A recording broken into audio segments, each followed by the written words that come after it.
session, Judge Roger Griffin presiding. Thank you. Please be seated. Let's go on the record in the matter of State v. Grist, case number 241101170.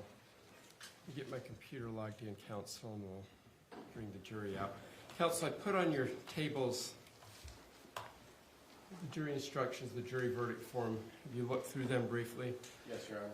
Any concerns? No, Your Honor. Mr. Mutabi? I have not yet, but I believe the other prosecutors have, Your Honor. Okay. All right, then. Anything else the state needs to put on the record? No, if we could wait for Mr. Pomeroy, he just went to get a drink. We'll be right back. All right. Anything that you wish to put on the record, Mr. Basemar? All right, thank you.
You ready for me to bring the jury in, Mr. Pomeroy? I'm fine, Judge, thank you. All right, let's bring in the jury, please, Freddie.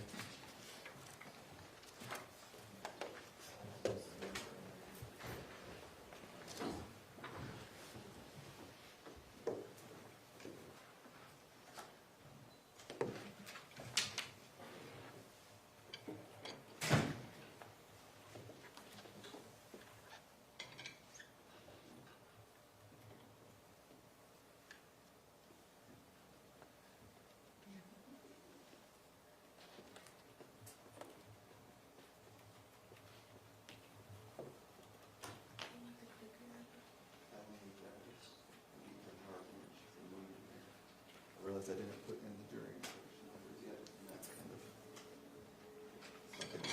All rise for the jury.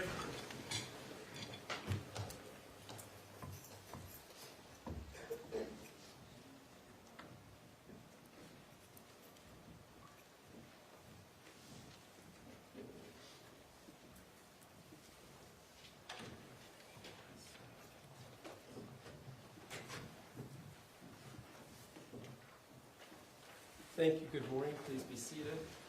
Ladies and gentlemen, the jury on your chairs are the jury instructions for the closing instructions for the trial. There also is the jury verdict form for the various charges. You're free to read along with me or to just listen while I go through the instructions. You, of course, will be able to take these back to you into the jury room for your deliberations. The rules do require me to read these into the record. It takes a little bit of time to do so. I will do my best not to read too fast or too slow. After I've completed reading to you the closing jury instructions and the jury verdict forms, the state will give their closing argument. And Mr. Facemer, on behalf of the defense, will give his closing argument, and then the plaintiff or the state, because they have the burden of proof, has the option to do a rebuttal closing argument. After the state has completed their rebuttal argument, if they have any, then it'll be time for us to send you back to start your deliberations. We'll give you some last-minute instructions at that point as well. Closing instructions number 1, closing roadmap. Members of the jury, you now have all the evidence. 3 things remain to be done. First, I'll give you additional instructions that you will follow in deciding this case. Second, the lawyers will give you their closing arguments. Prosecutor will go first, then the defense. Because the prosecution has the burden of proof, the prosecutor may give a rebuttal. Finally, you will go to the jury room to discuss and decide the case. Number 2, juror duties. You have two main duties as jurors. The first is to decide from the evidence what the facts are. Deciding what the facts are is your job, not mine. The second duty is to take the law I give you in the instructions, apply it to the facts, and decide if the prosecution has proved the defendant guilty beyond a reasonable doubt. You are bound by your oath to follow the instructions that I give you, even if you personally disagree with them. This includes the instructions I gave you before trial, any instructions I may have given you during the trial, and these instructions. All the instructions are important. You should consider them as a whole. The order in which the instructions are given does not mean that some instructions are more important than others. Whether any particular instruction applies may depend on what you decide are the true facts of the case. If an instruction applies only to facts or circumstances you find do not exist, you may disregard that instruction. Perform your duties fairly. Do not let any bias, sympathy, or prejudice that you may feel toward one side or the other influence your decision in any way. You must also not let yourselves be influenced by public opinion. Number 3, closing arguments. When the lawyers give their closing arguments, keep in mind that they are advocating their views of the case. What they say during their closing arguments is not evidence. If the lawyers say anything about the evidence that conflicts with what you remember, you are to rely on your memory of the evidence. If they say anything about the law that conflicts with these instructions, you are to rely on these instructions. Number 4, legal rulings. During the trial, I've made certain rulings. I made those rulings based on the law and not because I favor one side or the other. However, if I sustained an objection, if I did not accept evidence offered by one side or the other, or if I ordered that certain testimony be stricken, then you must not consider those things in reaching your verdict. Number 5, judicial neutrality. As the judge, I am neutral. If I've said or done anything that makes you think I favor one side or the other, that was not my intention. Do not interpret anything I've done as indicating that I have any particular view of the evidence or the decision you should reach. Number 6, evidence closing. You must base your decision only on the evidence that you saw and heard here in court. Evidence includes what the witnesses said while they were testifying under oath and any exhibits submitted into evidence. Nothing else is evidence. The lawyer's statements and arguments are not evidence. Their objections are not evidence. My legal rulings and comments, if any, are not evidence. In reaching a verdict, consider all the evidence as I have defined it here and nothing else. You may also draw all reasonable inferences from that evidence. Number 7, items not admitted into evidence. Transcripts, police reports, or other written audio or visual materials may have been referenced during the trial, but not admitted as exhibits. It is common during deliberations for jurors to ask to review these materials or to have transcripts of what witnesses said during trial. These materials, other than what may have been admitted as exhibits, may not be requested as part of your deliberations. Number 8, witness credibility. In deciding this case, you will need to decide how believable each witness was. Use your judgment and common sense. Let me suggest a few things to think about as you weigh each witness's testimony. How good was the witness's opportunity to see, hear, or otherwise observe what the witness testified about? Does the witness have something to gain or lose from this case? Does the witness have any connections to the people involved in this case? Does the witness have any reason to lie or slant the testimony? Was the witness's testimony consistent over time? If not, is there a good reason for the inconsistency? If the witness was inconsistent, was it about something important or unimportant? How believable was the witness's testimony in light of other evidence presented at trial? How believable was the witness's testimony in light of your experience? Was there anything about the way the witness testified that made the testimony more or less believable? In deciding whether or not to believe a witness, you may also consider anything else you think is important. You do not have to believe everything that a witness said.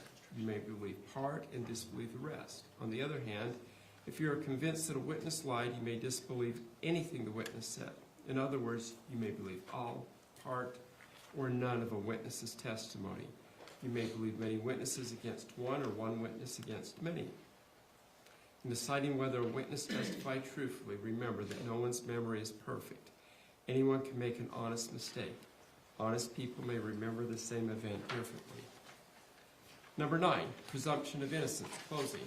Remember, the fact that the defendant is charged with a crime is not evidence of guilt. The law presumes that the defendant is not guilty of the crimes charged. This presumption persists unless the prosecution's evidence convinces you beyond a reasonable doubt that the defendant is guilty. Number 10, reasonable doubt, closing. As I instructed you before, proof beyond a reasonable doubt is proof that leaves you firmly convinced of the defendant's guilt. There are very few things in this world that we know with absolute certainty, and in criminal cases, the law does not require proof that overcomes every possible doubt. If the evidence leaves you firmly convinced that the defendant is guilty of the crime charged, you must find the defendant guilty. On the other hand, if there is a real possibility that she is not guilty, you must give the defendant the benefit of the doubt and return a verdict of not guilty. Number 11, direct and circumstantial evidence. Facts may be proved by direct or circumstantial evidence. The law does not treat one type of evidence as better than the other. Direct evidence can prove a fact by itself. It usually comes from a witness who perceived firsthand the fact in question. For example, if a witness testified he looked outside and saw it was raining, that would be direct evidence that it had rained. Circumstantial evidence is indirect evidence.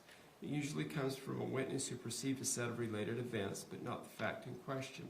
However, based on that testimony, someone could conclude that the fact in question had occurred. For example, if a witness testified that she looked outside and saw that the ground was wet and people were closing their umbrellas, that would be circumstantial evidence that it had rained. Before you can find the defendant guilty of any charge, there must be enough evidence, direct, circumstantial, or some of both, to convince you of the defendant's guilt beyond a reasonable doubt. It is up to you to decide. Number 12, defendant testifying. The defendant testified at trial. Another instruction mentions some things for you to think about in weighing testimony. Consider those same things in weighing the defendant's testimony. Don't reject the defendant's testimony merely because she is accused of a crime. Number 13, offense requires conduct and mental state. A person cannot be found guilty of a criminal offense unless that person's conduct is prohibited by law and, at the time the conduct occurred, the defendant demonstrated a particular mental state specified by law.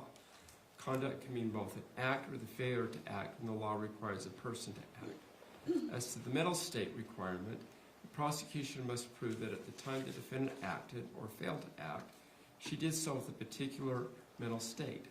For each offense, the law defines what kind of mental state the defendant had to have, if any. For some crimes, the defendant must have acted intentionally or knowingly. For other crimes, it is enough that the defendant acted recklessly with criminal negligence, or as some other specified mental state. Later, I will instruct you on the specific conduct and mental state that the prosecution must prove before the defendant can be found guilty of the crimes charged. Number 14, inferring the required mental state. The law requires that the prosecutor prove beyond a reasonable doubt that the defendant acted with a particular mental state. Ordinarily, there is no way that a defendant's mental state can be proved directly, because no one can tell what another person is thinking.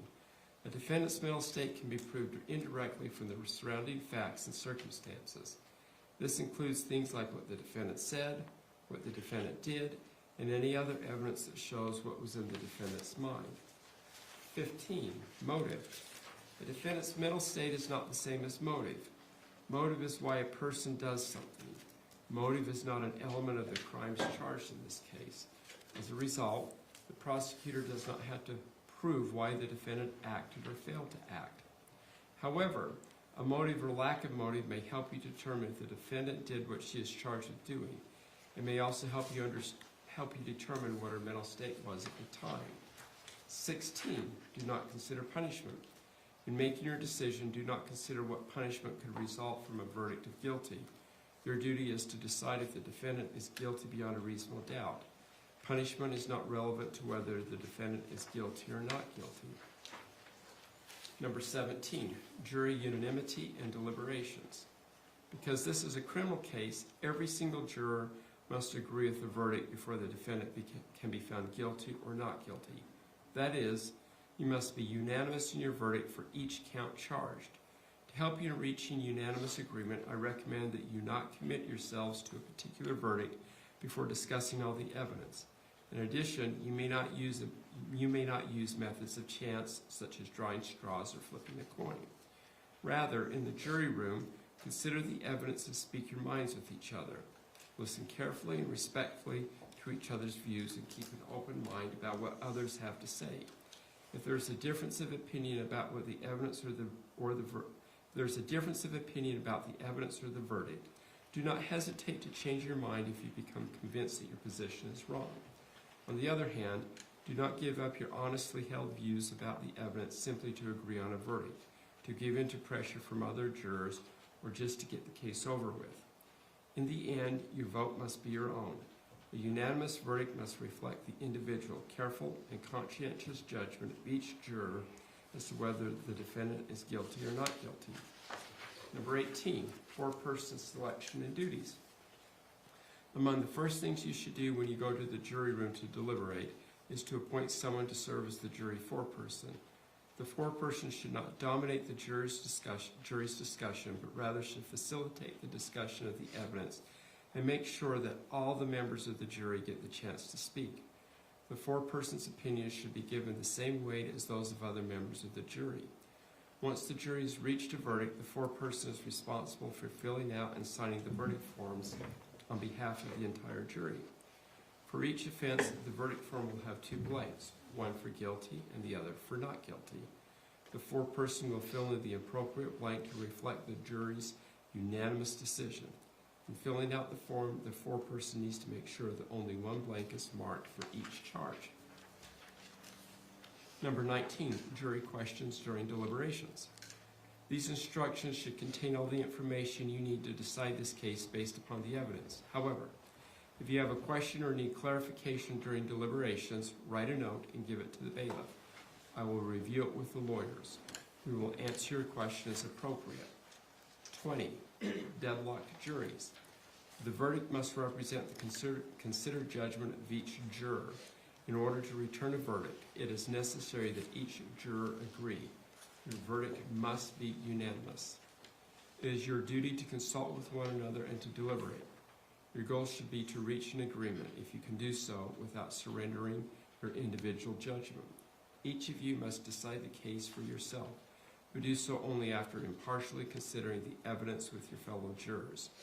Do not hesitate to re-examine your own views and change your position if you are convinced it is mistaken. But do not surrender your honest conviction as to the weight or effect of the evidence solely because of the opinion of your fellow jurors or just to return a verdict. You are judges of the facts. Your sole interest is to determine the truth from the evidence in the case. Number 21, fact versus expert witnesses. There are two types of witnesses, fact witnesses and expert witnesses. Usually a fact witness can testify only about facts that he or she can see, hear, touch, taste, or smell. An expert witness has scientific, technical, or other special knowledge that allows the witness to give an opinion. An expert's knowledge can come from training, education, experience, or skill. Experts can testify about facts, and they can gain their opinions in their areas of expertise. You may have to weigh one expert's opinion against another's. In weighing the opinions of experts, you may look at their qualifications, the reasoning process the experts used, and the overall credibility of their testimony. You may also look at things like bias, consistency, and reputation. Use your common sense in evaluating all witnesses, including expert witnesses. You do not have to accept an expert's opinion. You may accept it all, reject it all, or accept part and reject part. Give it whatever weight you think it deserves. Number 22, law enforcement officer's testimony. You've heard the testimony of a law enforcement officer. The fact that a witness is employed in law enforcement does not mean that his or her testimony deserves more or less consideration than that of any other witness. It is up to you to give the witness's testimony whatever weight you think it deserves. Number 23, stipulation of fact. When lawyers agree that certain facts are true, it is called a stipulation of fact. You must accept any stipulated facts as having been proven. However, the significance of these facts, as with all other facts, is for you to decide. Number 24, multiple defendants or missing defendants. There has been evidence suggesting that persons other than the defendant may have been involved in the crime for which the defendant is on trial. Your duty in this case is to decide only whether the prosecutor has proven beyond a reasonable doubt the guilt of the defendant who is on trial. Number 25, separate consideration of multiple crimes. The defendant has been charged with more than one crime. It is your duty to consider each charge separately. For each crime charged, consider all the evidence related to that charge.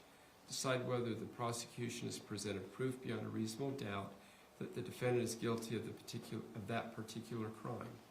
Your verdict on one charge does not determine your verdict on any other charge. Number 26, date or time of offense is not an element. The state has alleged that the defendant committed the charged offense on or about certain dates. The exact date is not an element of the offense which the state must prove beyond a reasonable doubt. 27. Usual and ordinary meanings instruction. Unless these instructions give a definition, you should give all words their usual and ordinary meanings. Instruction 28. Mental states defined intentionally.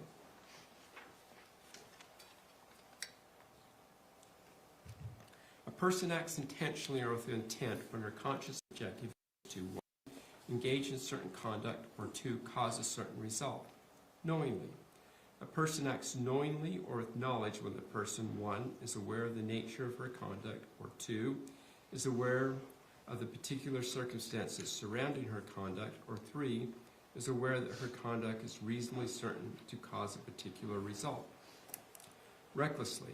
A person acts recklessly when she is aware of a substantial and unjustifiable risk that 1. Certain circumstances exist relating to her conduct, but she consciously disregards the risk and acts anyway, or 2. Her conduct will cause a particular result, but she consciously disregards the risk and acts anyway. The nature and extent of the risk must be of such magnitude that disregarding it is a gross deviation from what an ordinary person would do in that situation. Conduct means either an act or an admission. Number 29, inferring intent. The intent with which an act is done denotes a state of mind and connotates a purpose in so acting. Intent being a state of mind is seldom susceptible of proof by and positive evidence and must ordinarily be inferred from acts, conduct, statements, and circumstances. Thus, you would be justified in inferring that a person must have intended the natural and probable consequences of any act purposely done by her. 30. Party liability, definition of party to the offense. A person can commit a crime as a party to the offense. In other words, a person can commit a criminal offense even though she did not personally do all the acts that make up the offense. Here, Tracey Marie Grist is charged in count 1, 3, 4, and 5 as a party to the offense.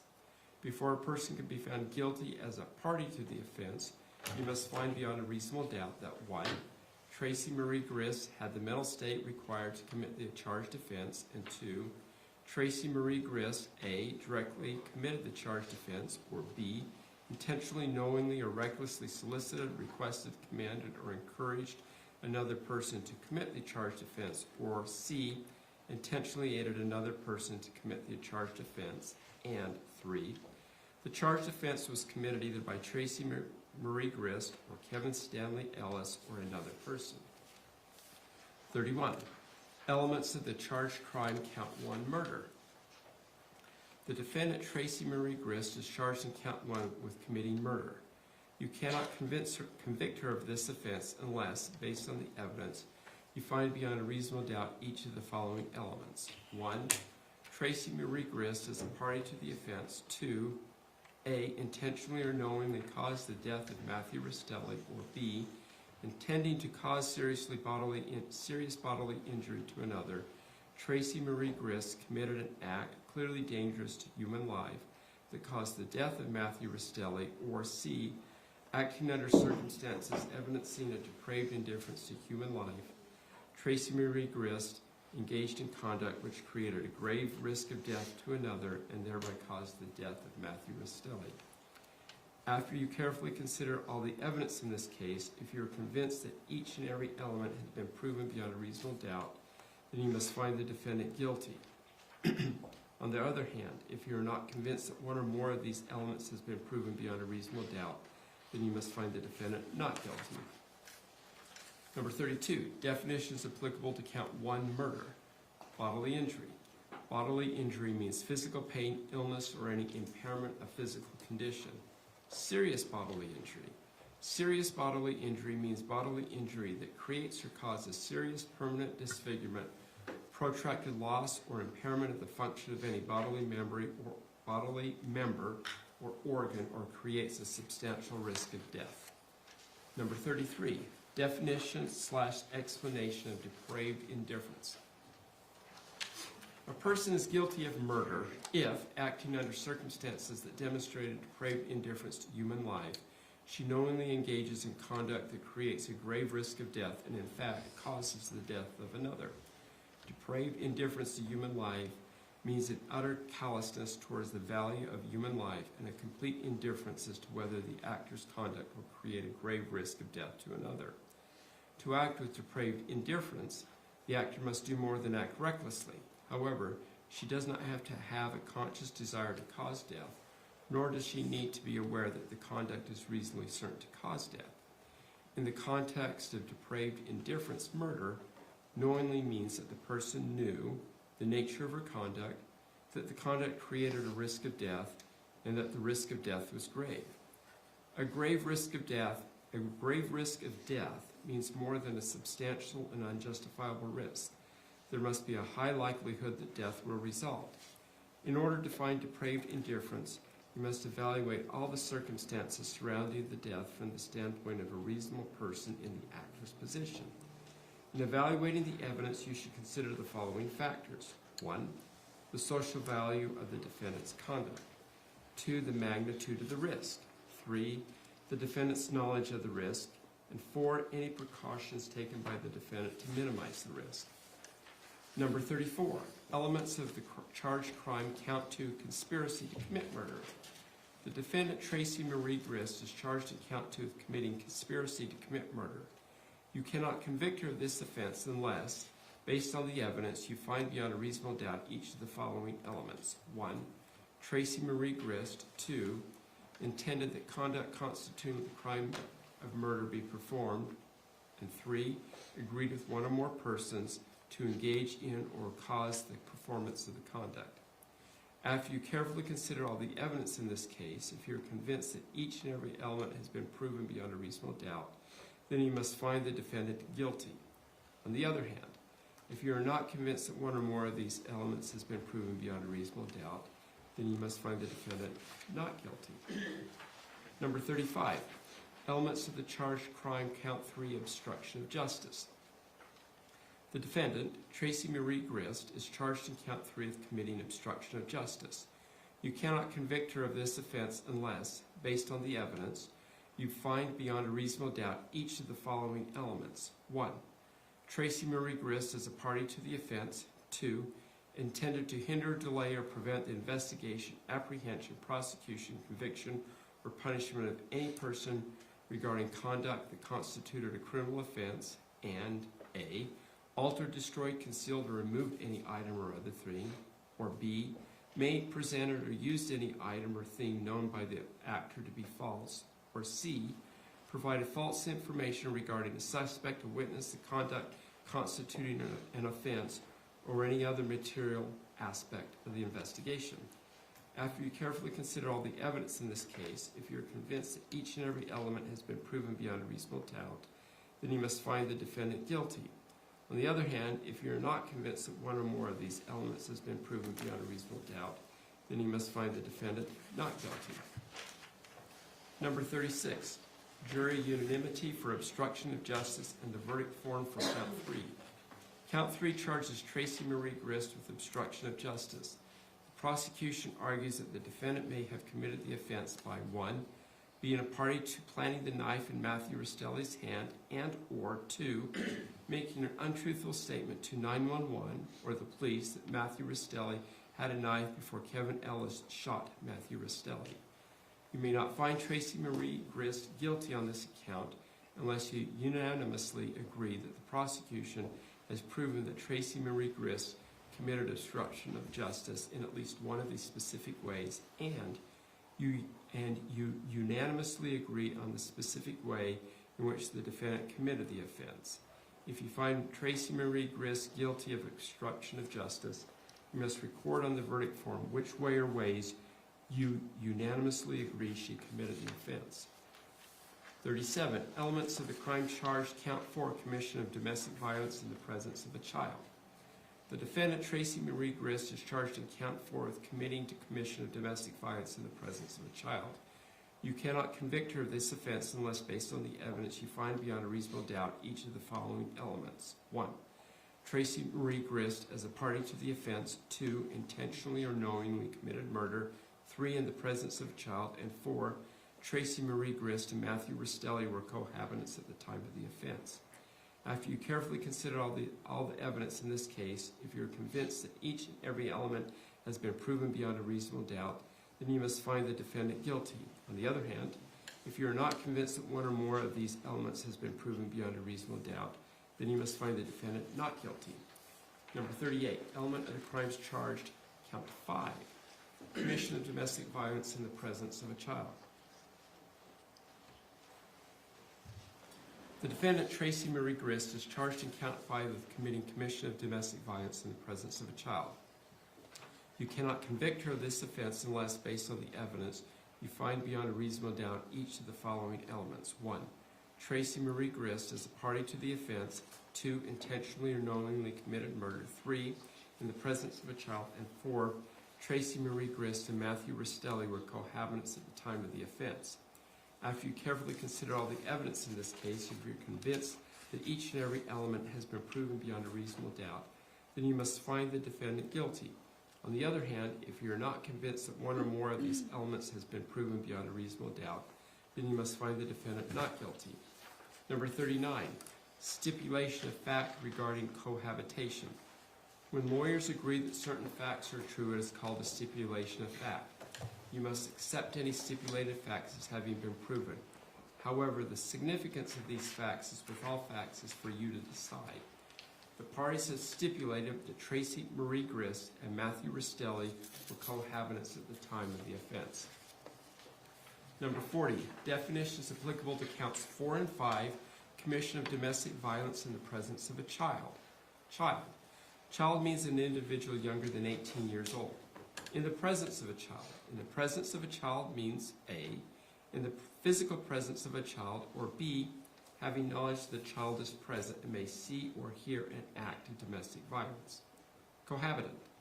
Cohabitant, as used in this case, means an individual who is 16 years or older who, 1, is related by blood or marriage to the other party as the individual's parent, grandparent, sibling, or any other individual related to the individual by consanguinity or affinity to the second degree.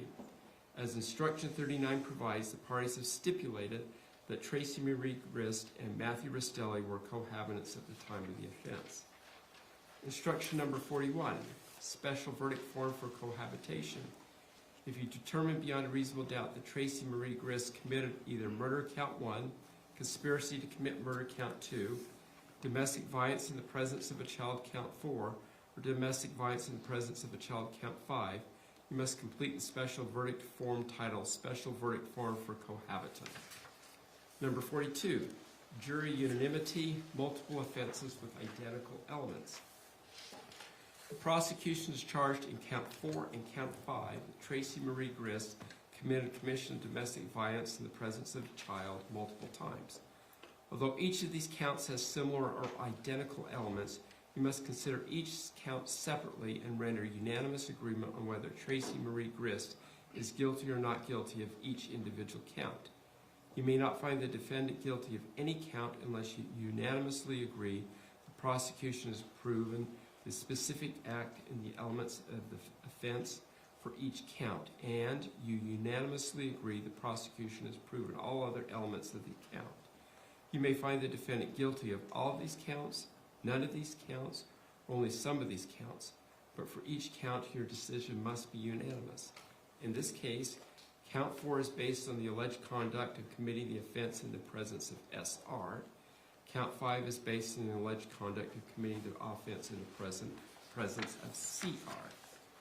I'll now read to you the various verdict forms. In the 4th District Court, Provo, Utah County, State of Utah plaintiff versus Tracey Marie Grist, defendant. Verdict form for count 1, case number 2411-01170, Judge Roger W. Griffin. As to count 1, we, the jury, impaneled in the above entitled cause, find the defendant as to count 1, murder is charged in the information, blank guilty or blank not guilty. And then below that is a line with the jury foreperson. The jury foreperson will select the correct answer and then sign their name and put their juror number by their name. The next jury verdict form. In the 4th District Court, Provo, Utah County, Utah, State of Utah versus Tracey Marie Grist. Verdict form for count 2, case 2411-01170, Judge Roger W. Griffin. As to count 2, we, the jury, impaneled in the above entitled cause, find the defendant as to count 2, conspiracy to commit murder as charged in the information, blank guilty or blank not guilty. Then a signature line for the jury foreperson. Similarly, you should check the right box for the jury's decision, sign, and put your jury number next to your signature.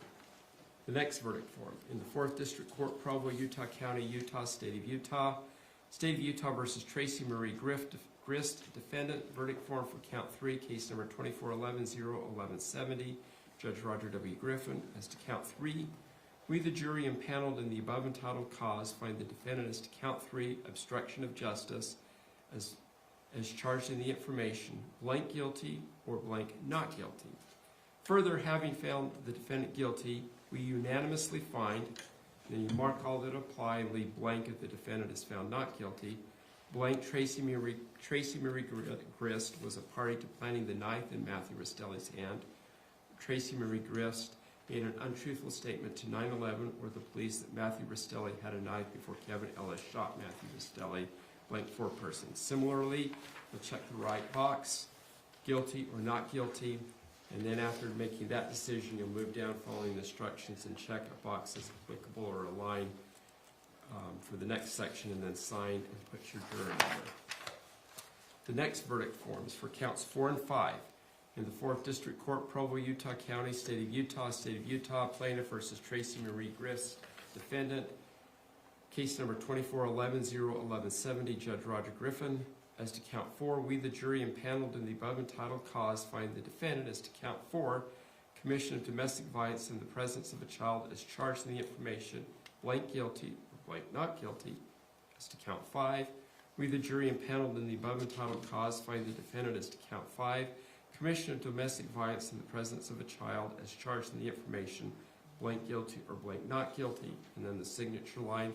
Once again, the jury foreperson will select the correct answer for each count, then sign and put their juror number next to their signature. Then we have the special verdict form. In the 4th District Court, Provo, Utah County, State of Utah plaintiff versus Tracey Marie Grist, defendant.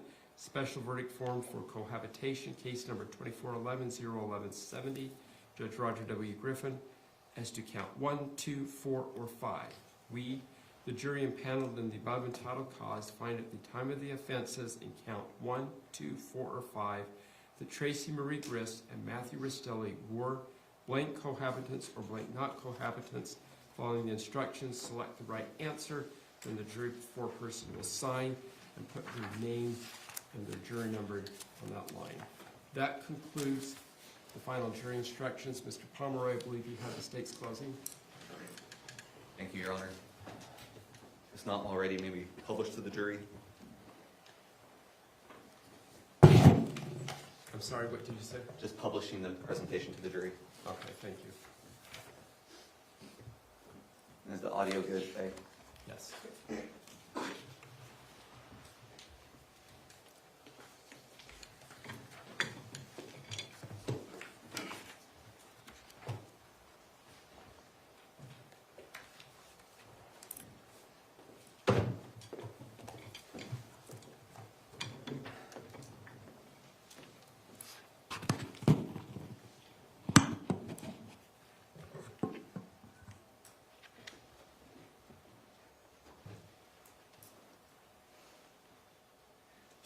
Kevin Ellis pulled the trigger, but Tracey Grist killed Matthew Restelli. The question isn't whether it was murder. The question is whether Tracey is tied to that murder. Under the law, a person is guilty of a crime if she intentionally helps bring it about, if she solicits it, if she encourages it, if she helps it to happen.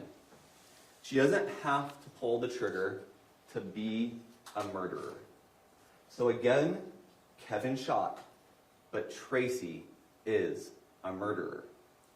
Fueled by her hate for Matthew, inspired by her interest in true crime, Tracey planned and executed a knockoff of the Donna Adelson conspiracy. After all, as Tracey herself put it, sometimes you have to color outside the lines.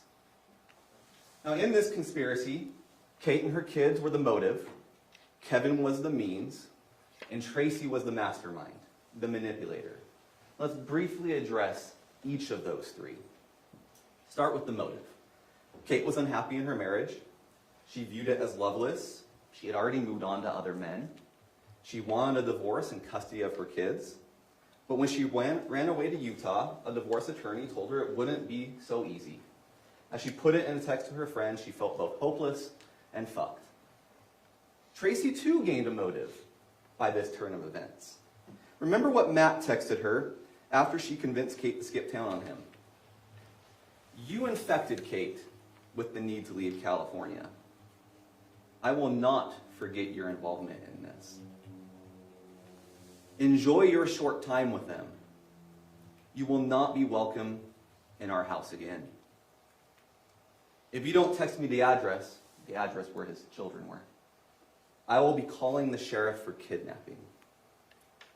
Tracey not only hated Matt, but feared that if he remained in the picture, she would lose at least some level of access to her daughter and her grandchildren. Everyone understood that this was the final straw. So Tracey did what a lawyer could not. She copied an idea, a way out of the marriage with no California court, no sheriff, no shared custody, and no loose ends. It would kill Matthew.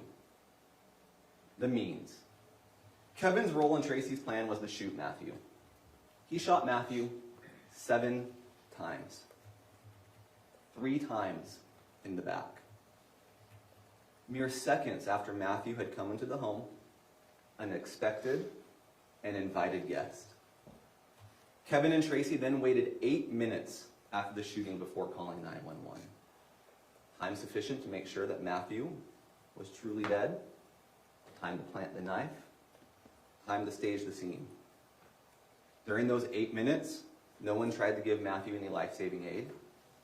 During those 8 minutes, Kevin said to be careful because Matthew might still be moving or kicking. And during those 8 minutes, as I said, the knife was planted.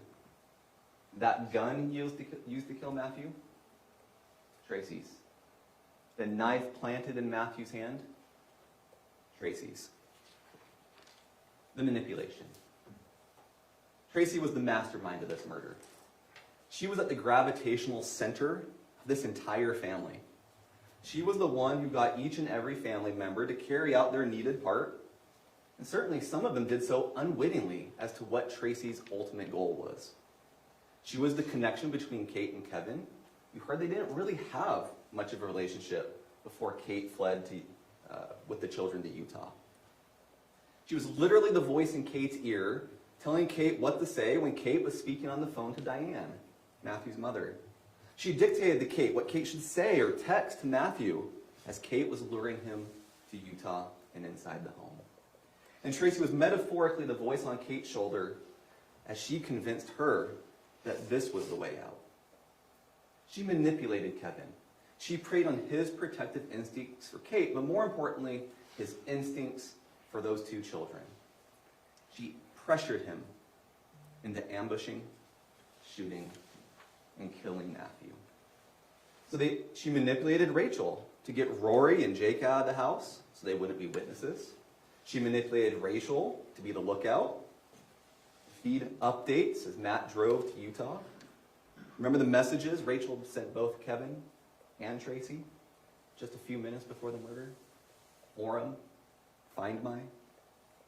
She was also the one who had Rachel tell Tim he wouldn't be needed that night. Why not? Because the plan Tim knew about, just to be the peacemaker, to be a presence during a conversation, that had changed. Tim wouldn't be needed to keep the peace because Tracey didn't need him to keep the peace. She didn't want him to keep the peace. She intended for Kevin to shoot Matthew, and the fewer witnesses, the better. And Tracey worked with Tara Lynn to help plant a false story of reconciliation in their text messages, presumably for the police to find. You saw Kate testify. She may have wanted Matthew out of the picture. But we can be real. We can use our common sense. It was obvious that Kate was not capable of planning or carrying out this murdering conspiracy by herself. You heard Kevin's word. Whose idea was this? It's Tracey's idea. At the beginning of this trial, my colleague asked you to follow the evidence. Not what he said, not what opposing counsel said, not what I say, but what the evidence says. He asked you to consider several questions as you sat throughout this trial. Did Tracey Grist cause the death of Matthew Restelli? Did Tracey agree with Kathryn and or Kevin to kill Matthew? Did Tracey help plant the knife or plant the knife? In a moment, we will review the evidence together to see what answers it gives us to these questions. But first, I want to review just a few of the instructions Judge Griffin just gave you, because the law he gave you will help you determine which narrative is letting the facts speak for themselves, and which narrative is distorting the facts to fit a story that does not reflect the reality of what happened.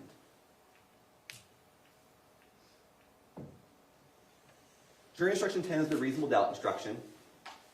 I want to call your attention to just a few passages in each of these instructions. There are very few things in this world that we know with absolute certainty. And in criminal cases, the law does not require proof that overcomes every possible doubt. You just need to be firmly convinced. And if I say anything in this closing argument that makes it seem I'm undercutting that, I'm not. If I say anything, a slip of a tongue that makes it seem like I'm shifting the burden to the defendant, I am not. She has no burden. The state has the burden. But be clear on what the burden is. You only have to be firmly convinced, not beyond the shadow of a doubt or some other standard. What is evidence? Evidence includes what the witnesses said while testifying under oath, and any exhibits admitted into evidence, as noted. The lawyer's statements, the arguments, those are not evidence. But this is important. This is what I want to draw your attention to. You may draw all reasonable inferences from that evidence. And there are many reasonable inferences for you to draw in this case. You may ask, is some evidence better than other evidence? Facts may be proved by direct evidence or circumstantial evidence. The law does not treat any one type of evidence better than the other. It's for you to apply your judgment and common sense on how you wish to weigh the evidence. Similarly, how do you decide if a witness is credible? I obviously couldn't put the entire instruction on here, but the key passages. Use your judgment and common sense. You may consider anything that you think is important in weighing the credibility of witnesses. And this is key. You may believe all, part, or none of a witness's testimony. With at least 2 witnesses, there are reasons to believe only parts of what they told you. We'll come back to that. Now, what must be proven? Now, this is just a summary. When we get to it, when you get to the deliberation and later in the argument we discuss it, use the actual instructions. This is just a summary to help us for the moment. I want to call your attention to the 4 different charges. One of them, domestic violence in the presence of a child, there's 2 counts for each of the 2 children. But you'll notice that murder, as a party to the offense, did Tracey Grist cause the death of Matthew? Obstruction, as a party to the offense, did Tracey plant the knife or make an untruthful statement to police or 911? Domestic violence in the presence of a child, as a party to the offense, did Tracey Grist commit the murder in the presence of the children? And then conspiracy is slightly different. Tracey Grist, intending that the crime be performed, agreed with one or more persons to engage or cause the performance. 3 of these charges have that language as a party to the offense. And that's important to look at for a moment. What does that mean? How can you be a party to the offense? If she has the mental state required for the offense, that's something the instruction will tell you a little bit more about in a moment. If she directly commits it, or if she solicits it, or requests it, or commands it, or encourages it, or intentionally aids it, she's just as guilty as the person who actually did it. So if she solicited, requested, commanded, encouraged, or aided Kevin in shooting Matthew, she's guilty of murder. The same for the obstruction, and the same for the domestic violence in the presence of a child. Now, with this law in mind, I want to review the facts together with you. And in these facts, we will see, as surely as the day is long, that Tracey Grist is not just a party to the offense, but the key party to the offenses of murder and obstruction and conspiracy and domestic violence in the presence of a child. Now, we admitted a lot of exhibits in this case, a substantial amount. And this is just the documentary evidence, not to mention the videos, not to mention the audio. I'm going to thank you in advance for your patience as we go through some of that. We don't have time to go through all of that. You can choose in your deliberations to go through all of it. I want to highlight the key points for you. So let's turn to the evidence. We begin with a more in-depth look at the development of the motive and origins of this conspiracy. Now, as you've heard, Matthew and Kate married in 2016, and they lived in California. They certainly had their issues. It was called a toxic relationship during trial. Regardless, by early 2024, that relationship was strained. Kate was unhappy. She viewed it as loveless. She had already had an affair, or as she called it, stepping out on the marriage. And that was a point of conflict between her and Matthew. You saw the evidence. In January 2024, Kate confided to her mother that she wanted out of the marriage. They had been fighting so much. I want out. By May, texts between Kate and Tracey again reflect continued frustration and unhappiness. I hate my life. Hate that I have kids with Matt. This is so bad. I hate him so much. Ultimately, Kate was unhappy enough to separate from Matthew, essentially disappearing without warning on June 20th, 2024. She took their two young children to live at her mother's house, Tracey, in American Fork, Utah, driving the rental car that Tracey paid for and arranged for her to have. After Kate came to Utah, she and the Grist family learned that separating from Matthew and getting custody of the children wouldn't be very clear-cut. It would be very difficult. The biggest problem was that California still had legal jurisdiction over the children and the marriage. You heard Kate's recorded conversation with the lawyer that she shared with the family, where she learned the reality of their situation. As Kate summarized to her friend, honestly, I'm fucked. Just dumb California law. I just feel hopeless. So the evidence is clear about the development of Kate's motive. But in the evidence, we can also see the development of Tracey's motive and thoughts in parallel to Kate. In January, when Kate confided to her mother that she wanted out of the marriage that they'd been fighting, how did Tracey respond? She called Matt. She threatened him, even though, as she puts it, she was just watering down her words. And then Kate said, "Don't call him." And she replied that she wouldn't. "I'll just drive 9 hours and strangle him." Fuck him. By May, Kate had again confided that she hates her life. This was May 22nd. And the next day, Tracey searches the web for mountain lion. Searches the web for this. What scent attracts mountain lions to human? Tracey says, this is just a joke. I don't know about you. I've never had Google laugh at one of my searches before. This was for her and her alone. That same day, Tracey flew to California for a short visit to attend her friend Amy's celebration of life.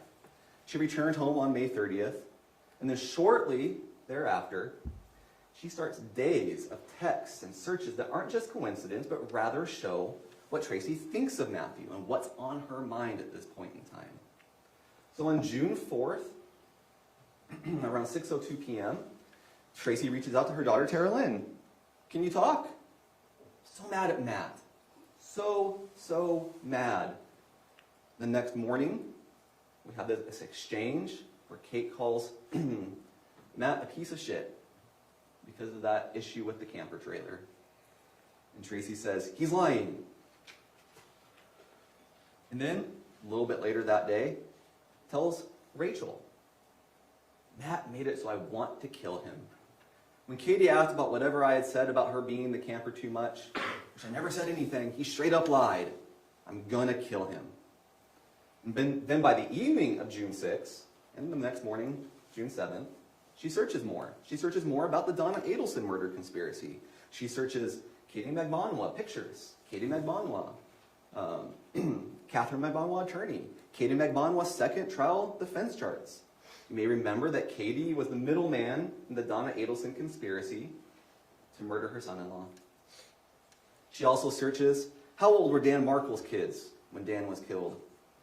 Dan was Donna's son-in-law, who she murdered through the use of a hitman. Or we could use the defense's statements from opening, where he said, it's just a guy who got murdered by another guy. It was a messy deal. Also a conspiracy. What these texts, internet searches, and verbal conversations show is that Tracey returned again and again over time to her contempt for Matthew and the idea of killing him. Look, we need to be clear about at least one thing here.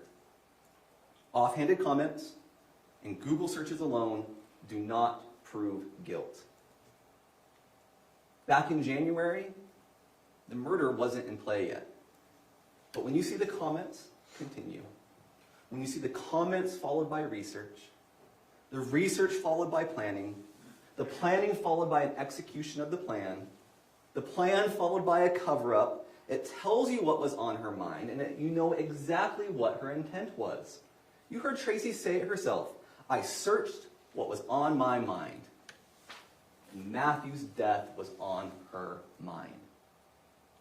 Moreover, Tracey's feelings influenced the entire family. Let's take one example. On June 16th, this is where Tara Lynn and Rachel have a conversation. Tara Lynn, referring to her husband, asking Rachel, he wants to know if you shot your .380 yet. Rachel says, no. Unfortunately, kids make it hard to get out and go shooting. Ha ha. We need to coordinate with Mom and take it out before any chance of Matt coming. LOL.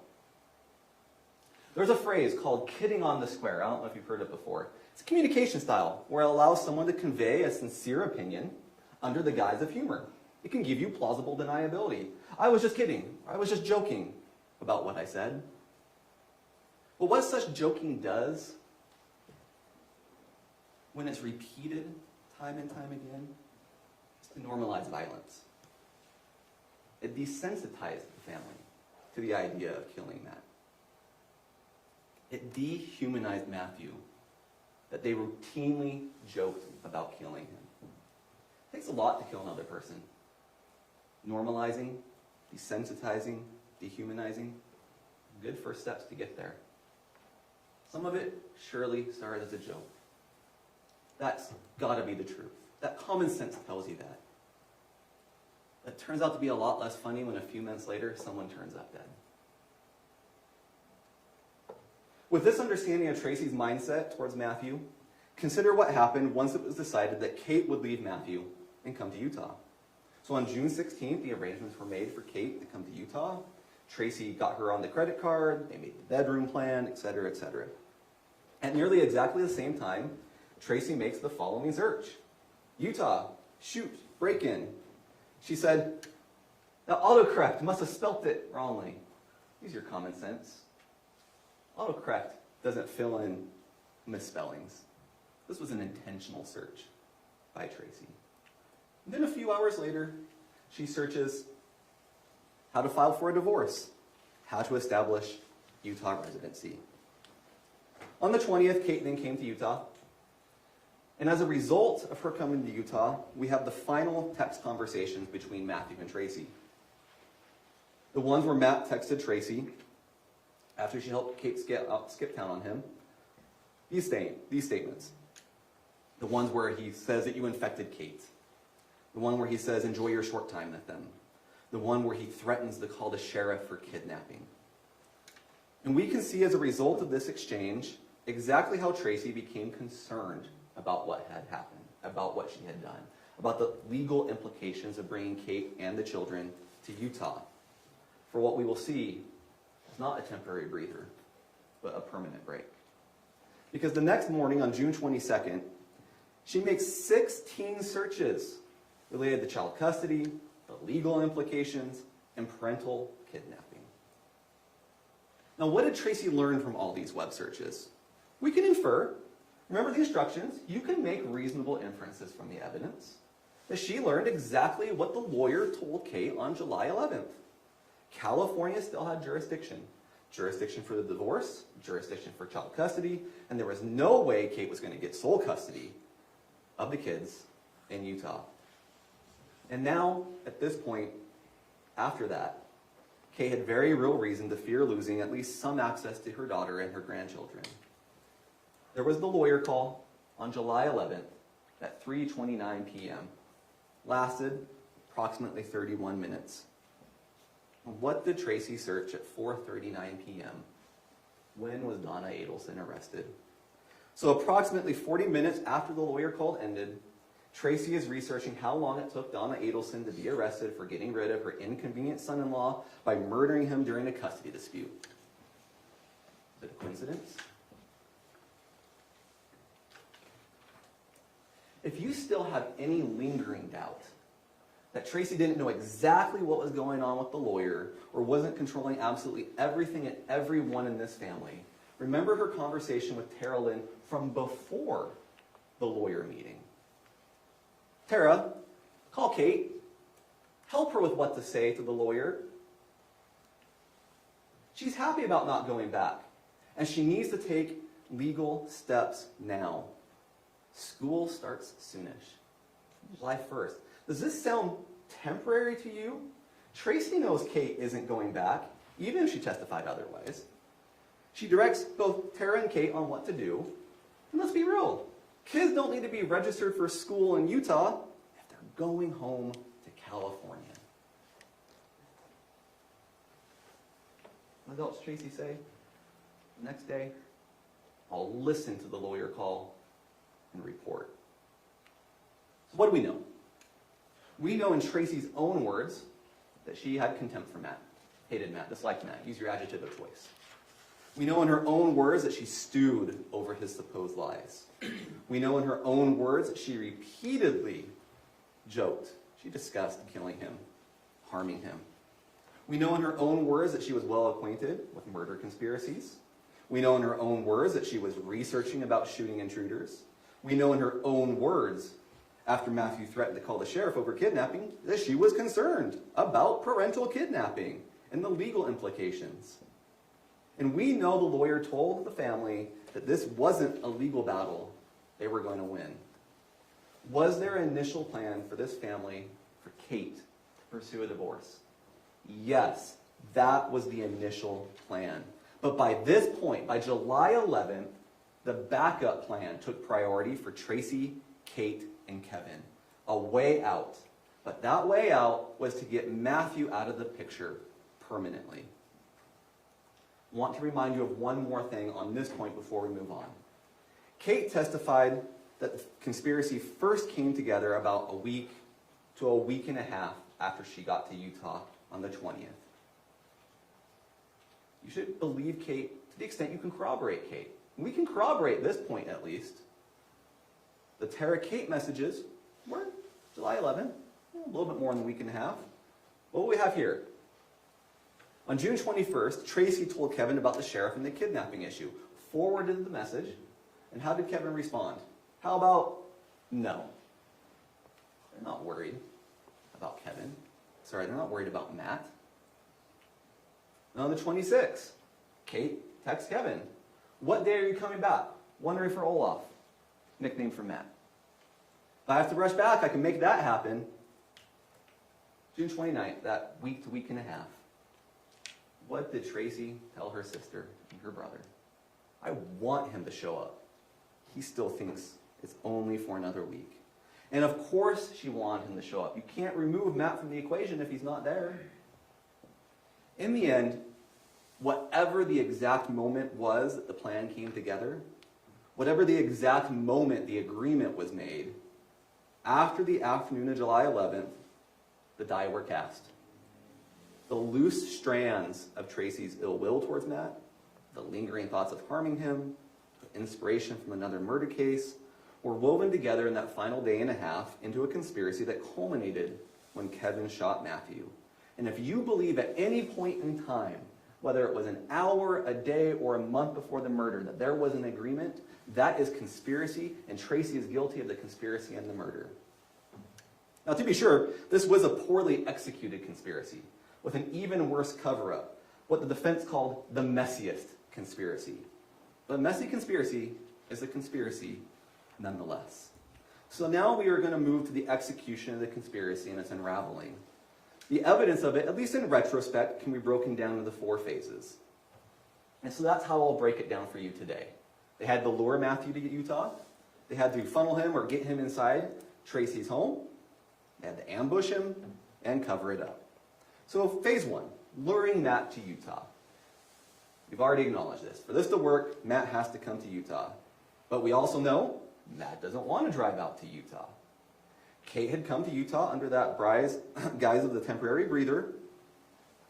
Matt wanted Kate and the kids to come home to California and tried to assist Kate in coming without him traveling too. Matt, as you can see in these exhibits, this is what this is talking about, had arranged for the rental car and given her $600 so she could rent the car and drive back to California. So this was on the 11th that Matt had actually taken these steps, for Kate to come to him and not vice versa. But then Kate and Tracey worked together to create excuses as to why Kate couldn't drive to California and Matt had to come to Utah. They came up with at least 2 ruses that we know about, the sprained ankle ruse and the can't rent the car ruse, right? And so you can see on here the development, or not necessarily the development, but the evidence of the spraining of the ankle ruse. There's a discussion about the car rental, and what does mama say? Plus, you're gonna sprain that ankle. And you saw in evidence, and you can review more fully if you wish, the entire text exchange talking about this supposed sprained ankle, about how they're gonna go to the DI and get crutches, and so on and so forth. And then, again, later on, the can't drive with that angle comment. And further, the excuse of not being able to do it because of the out-of-state driver's license and credit card versus debit card issue. Throughout these messages, you can see that Tracey is in control of this. Not Kate. Tracey is directing this show. At Tracey's direction, not only did Kate convince Matt to drive to Utah, but she convinced him to drive the truck, one with the air tag in it. You heard a phone call in which Matt expressed concern about the truck breaking down and wanting to borrow the car. But Kate was insistent he had to drive the truck. We'll come back to that in a second. That was Exhibit 13. It's around 10 minutes long, so I won't play the entire thing right now. But there's several quotes in there. One of them was, "You can't just roll the dice with the truck." Several times that Kate comes back and back, urging Matt to take the truck. And you know why, because the air tag that had been hidden inside the truck in the bin under the pile of trash. One Matthew didn't know was there, partially because of the trash and partially because he had the Android phone and wouldn't see it. Now, Tracey, Kevin, Rachel, and Tara Lynn, unlike Matt, could and did track the air tag, including when Matthew came to Utah. We'll just go over a few examples. Right? Okay, so here is Tara Lynn telling Kate to hide the air tag in the truck. Then we see the group message that was created between Tracey, Kate, Tara Lynn, and Rachel, where they're all tracking Matthew. Comments are made during this discussion. Well, you might break down the desert. Ha ha ha ha. At least we can watch it. Don't watch it because they can track it. And that was Tara Lynn saying that. Rachel responds, "At least we'll be able to track the truck as long as the air tag stays there." We have elsewhere, a few days later, Kevin tracking Matt, telling Kate, "Hey, the tag is still active. And here's a screenshot of his current location." Even Kelly, Tracey's sister, knows that she's tracking Matt. Have you been getting hits from the AirTag in the truck? You can infer Tracey told her about it. Despite Kate convincing Matt to drive to Utah in this trackable truck, there was another problem. Matt was reluctant to come inside the house. There was a few reasons for this. One, he didn't want to turn off the truck because of the whole starter issue and the concern of would it turn back on. But the evidence also shows it was just because of what his purpose was. He just wanted to pick up the kids, get his little family, get them in the truck, and go home to California.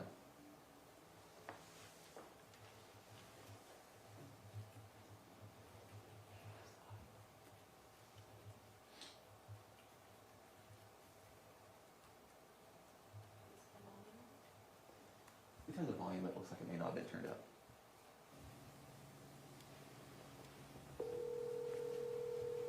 Yeah, what's going on? Good, how are you? Pretty good, what's going on? I just called to see how your drive is going. I'm just passing that abandoned water park. Oh, fun. Cool. Yeah, I just like right now, I'm looking at it. Yeah. My mom said if you're too tired, when you get here that you can always sleep here. She said she'll keep her distance. She'll actually be asleep. It's not like that, I'm just not gonna talk, that's all. Okay, or if we want, we can get a hotel. She said she'll give us $100 towards it. No, it's not like that. I just wanna see my baby, see you. I brought my pillow and everything else. Right. So, I'm not really worried about it.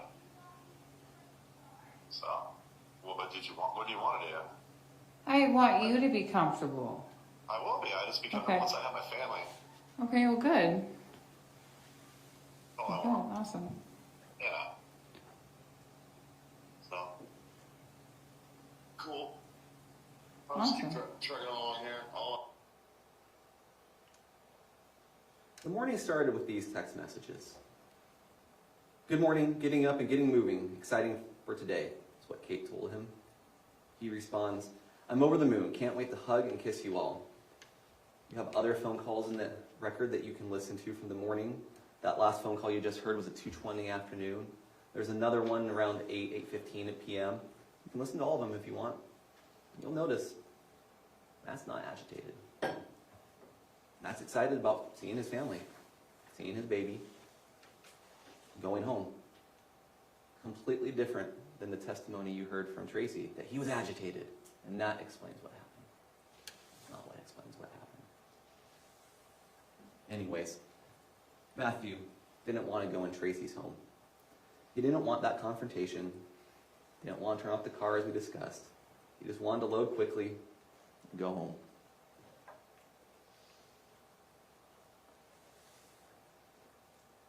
The starter was an issue, but Matt also knew what the state of his relationship was with Tracey.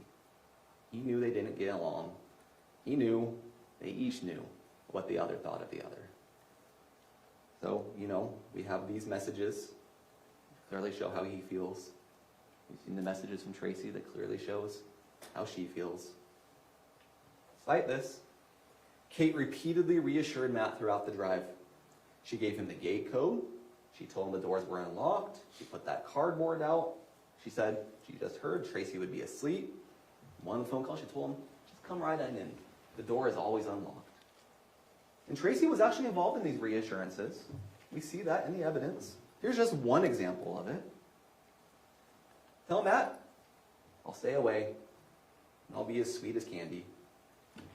Tracey, who had for months belittled Matthew, for months threatened to kill him in these so-called jokes, made a threat to him over the phone, said fuck him, belittled him, said he didn't have the balls to do anything. Tracey, who had gotten Kate away from Matthew, is now encouraging Matthew to come inside the home without knocking, without hesitation. What's common sense tell you about that? Meanwhile, when this is all happening, the family is monitoring the AirTag. Now, you heard Rachel testify that she watched it at least 5 times that day. Tara Lynn and Rachel knew about it. Here is Rachel texting Tara Lynn a screenshot of Matt's location, to which Tara Lynn replies with an expletive, that's pretty far up there. Tracey was doing the same. Here's the text from Tracey to Kate with that same Apple AirTag that was being used to track him. Now, July 12th was a hive of activity amongst the family as preparations were made for his arrival. Throughout the day of the shooting, the family exchanged phone calls and messages, many of which discussed Matt. We have reconstructed, for this presentation, a timeline sourced entirely from the evidence in the trial of what all these people were doing on July 12th before Matthew's arrival. Now, I'm going to give you a note up front. This is a demonstrative. This has not been admitted into evidence. You don't get it during deliberations. So feel free to take any notes that you would like from this to cross-check those exhibits on what stands out to you. Now we have a little key. There's persons involved. Matt will be highlighted in this light purple color, Kate in yellow, Tracey in red, Tara Lynn in green, Rachel in blue, Kevin in orange. Aurora, Jake, and Tim don't appear very frequently, so they're just still on white. You'll understand it. And then the communication types also get colored. Text messages in black, phone calls in purple, Facebook Messenger, whether that be a text or a call, is in blue, and web searches are in green. At the top, you'll see the time, you'll see the sender, you'll see the receiver, you'll see the message or a description of what it was, you'll see the duration or an indication that it was a text message, and you'll see a note to the exhibit number, because like I said, these are pulled from the exhibits. Feel free to refer to them during deliberations, should you so choose. So it starts out, good morning, Exhibit 8. We've already been over that text exchange. And then Tracey and Kate have this discussion about the rental car. Darn that rental place for not taking a debit card. Kate, I have to be more upset. Then they have a continued discussion about that. And then what was found on Kate's device, the audio recording that occurred sometime between 7:57 and 8:04. The recording where she goes up to Kevin, saying she needs to go make her story more believable or plausible, and that the kids know that she is upstairs. Kate then has a phone call with Tracey, then a phone call with Matt, and then we have some back and forth phone calls. Kate Tracey, Kate Matt, Tracey Tara Lynn, Kate, Kate Tara Lynn. At this point,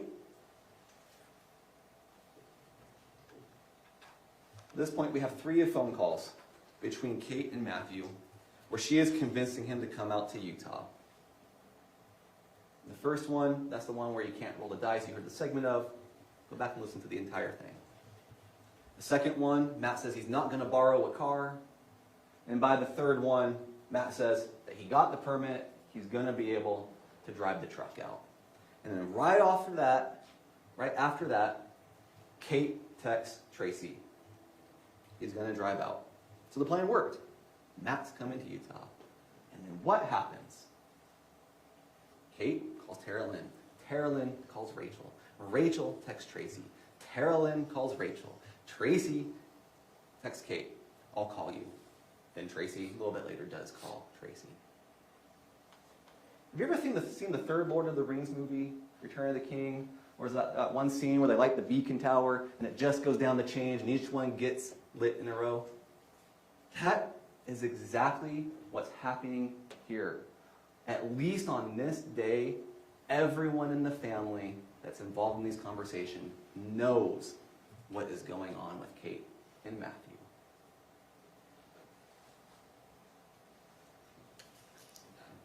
And then we have that text message we already looked at where Tracey shows the AirTag location.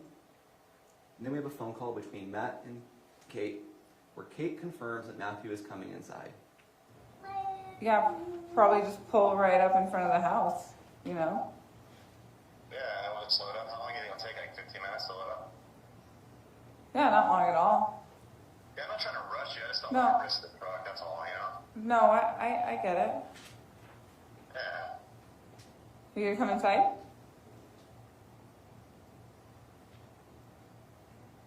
Are you gonna come inside and help me load up?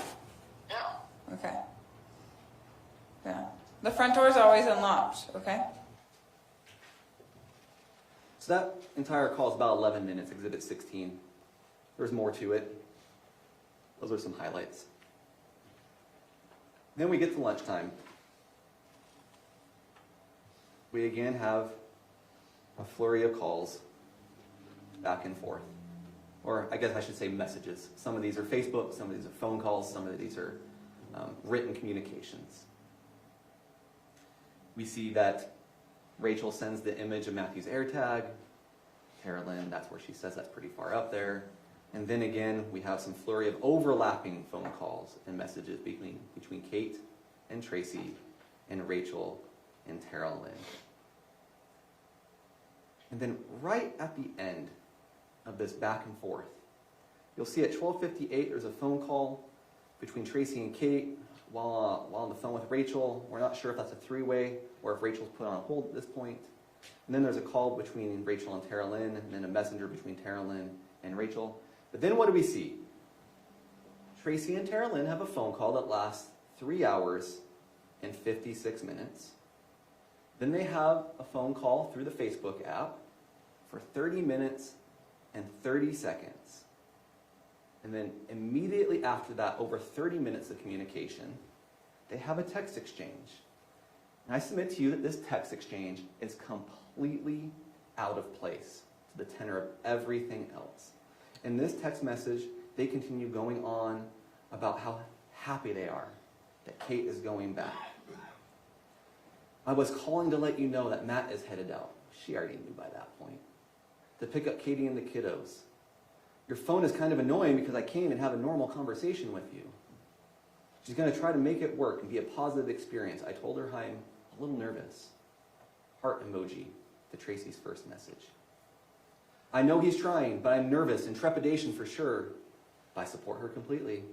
I really need you to support her because she is on the fence.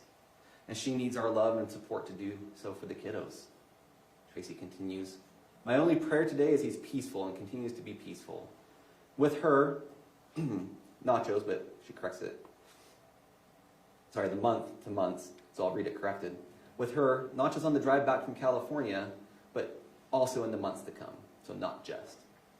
And then Tara Lynn responds, from what Kate was telling me, it sounds like he's gotten sober and is really trying. I'm still worried about his temper. I'm still hoping that he's really had a change of heart in the last couple weeks. I'll definitely try to be supportive.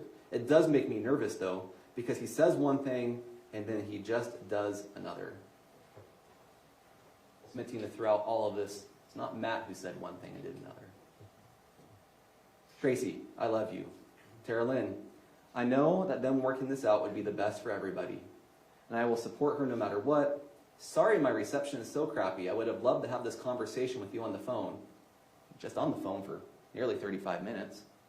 Tracey, I love you, and all I care about is that she is happy, and that the kids are happy, and I feel like her giving this another chance, especially after she came out for some time to think. It continues. The hardest part, they continue this another page or two. Tracey discussed about how she would just stay out of the way unless Matt wants to come in and say hi. I'll give them space. I feel like Matt's not happy with me. And I'll let Katie stay with us. So I'll be fine. As time goes on, I'll be fine. Probably for the best, and so on and so on. Discussion of marriage counseling. The excitement of seeing his family will be just all he's thinking about. Same. Oh gosh, don't say that, Tracey says. If he stews on the whole drive, that would not be good. I pray to God he's only excited to hug those babies. 100%, Tracey says to that. Tracey continues, hey there, I need to focus, so I love you, and I'll talk to you later. And I do not like that. Your phone is ridiculous right now. But I can't imagine how you might be feeling about that dang phone. You probably want to throw it across the room. Tara Lynn, I know, I feel like you only want to see the good side of things sometimes. And I hope that you're right about that things go well. For real. I'll let you work. But thank you for taking the time to text with me. I feel so isolated with my reception being so expletive. We know she's free to use expletives in so many other communications. She edited this one for some reason. Yet one more reason to show this is a ruse, this is planted. Does anyone really believe this? This is completely incredulous. Here's another one that we know that they knew that Kate wasn't going back. Telling everyone not to engage with Matt. There won't be us after this deceptive mood. Great. That's kind of the plan, dude. That's kind of the plan, dude. There won't be us after this. Any event, after that additional ruse, Tracey and Kevin, quick phone call, they're meeting for sushi. Tracey immediately starts planting messages with Kate. What happened since the previous day? Why is she excited now about this? Well, they're excited because they lured Matt out to Utah. He's going to come in the house. So while Tracey is putting up this farce, Kate is relating information to Matthew. Tracey, you see right there at 2:13 p.m., searches the "It's Happening" meme. What's happening? Why is she so excited? And while, again, Tracey is putting up this farce, Rachel is clearing the house. You can see that she calls Jake, she calls Tim, she calls Aurora, she calls them all off. Rachel and Jake live there, so just make sure they're not there. Tim, who was going to come over, hear his testimony, he was told not to come. And then we continue to see phone calls throughout the afternoon being exchanged, some of them missed, some of them connected. But what's most important is that Kate and Tracey continued the ruse of Kate going back to California in those messages to Matt. You heard about preparations, you heard differing reasons for the preparations, but we do agree that the children's toys were cleaned up and placed in another room. You see in the photos that the blanket was placed on the couch right next to where Matt was shot. And also during all these preparations, the family monitored Matt's location. Kate consistently told Matt that she loves him. She was excited, even though we know she had no intent to leave. Her bags were not packed. She's not leaving on a jet plane. She's not going to get in that car with him. And then at least 3 times in this last phone call at 8:13, Kate confirms, "You're going to come right in, though." That's Exhibit 18. And then Kate sends him the gate code. And then at 10:01 p.m., just minutes before Matt's arrival, Rachel texted Tracey and then Kevin and told him to look at the air tag as Matt passed through Orem. So who's the first person she sent it to?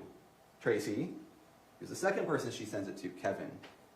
But who is noticeably absent? Who does she not send it to? Kate. Kate, the one the family is supposedly worried about, the one who has an Android device, and so can only access it through the family or one of her kids' iPads, the one we're supposedly worried about if Matthew is truly dangerous, she's the only one left out of the loop. Now finally, one last point. You called me. Skip the wrong way. One last point before we move on. We color-coded this for you. And I'm going to go back to the beginning. And you'll see that Tracey is in red. There it is. Here's the beginning. Tracey's in red. There she is. There she is. There she is. There she is. There she is again. Tracey. Tracey everywhere. More Tracey. She is everywhere because she is everywhere. Tracey is the hub in the middle, and her children are the spokes. She's the mission control. She's orchestrating the entire plot. She agreed with Kate to have Kate, lure Matthew to Utah and come inside the house. She agreed with Kevin to have him lie in wait and shoot. And then she had Rachel get Rory and Jake out of the house and call Tim off and track Matt's location. She had Tara Lynn help her plant a duplicitous story about being happy with Kate going back with Matthew, but also that Matthew might be stewing all day, so be careful. A story that no one should believe at this point. So how do you know she manipulated everyone? Because just look at what she says and then what everyone does. Look at her involvement and look at the result. You know what one of the worst parts of this is? It's that she didn't just deceive Matthew. She deceived some of her own children into doing her bidding without them ever realizing what was truly happening. You called me? We're going to move on to the ambush, the phase 3 as I divided this. So at 10:01 p.m., Matthew was in Orem. Within minutes, he arrived in American Fork. Just before 10:06, Matthew entered the gated community. Inside Tracey's home, Kate was upstairs with the children. Tracey waited in the kitchen, and Kevin had put on a holster and Tracey's gun in preparation for Matthew's arrival. You know, there's really no other explanation for why he'd have the gun and holster on. 10 o'clock at night, inside his own home, safe, gated community. The explanation that you should infer is that he intended to use it, and that's why he had it on under those circumstances. And having been called off or sent away, no one else besides the two youngest children asleep upstairs were in the home. At 10:06 p.m., the neighbor's security camera recorded Matt's truck pulling up to Tracey and Kevin's home. It took around 30 seconds to park. The video at least lasts 30 seconds, and you see him at least stopping by the end of it. Then he gets out and goes in. At 10:07 p.m., there's the parked truck. At 10:07 p.m., within mere seconds of his entry, neighbors said they heard the gunshots from the home. Now, when you look and analyze the physical, the forensic, and the medical evidence all together, it shows you what happened. So as shown in this slide, which I already had up, Matthew took over a little 30 seconds to stop. He left his hazard lights on when he got out. He carefully parked over the cardboard, took a few moments, whatever time he needed, and then proceeded inside. He walked to the front door and entered the home as he was told to. Remember, the door is always unlocked. The screen had been removed. And he took off his sandals right inside the front door as a good guest does. And then we can see from the Faro scan that immediately, or within seconds of Matt's entry, Kevin began shooting. Matthew tried to flee down that hallway to the left. That makes sense because the evidence shows Kevin must have been standing to his right based off bullet casings, bullet trajectory, and all the other scene evidence put together, not any one individual thing. Now, unfortunately, Matthew didn't make it far. You can see with the black redacted box where Matthew fell after being shot in the chest, the side, the wrist, and the back 3 times while he moved away from the door towards the hall, landing that 10 or 15 feet from where he left his sandals. Now we're going to come back to that aspect in a moment and where Matthew fell. But for now, just remember what the crime scene expert, he pointed out where Kevin would have been based off the totality of the circumstances. Casings, the bullets, the trajectories, and all that. And from his testimony, you may reasonably infer that this was an ambush.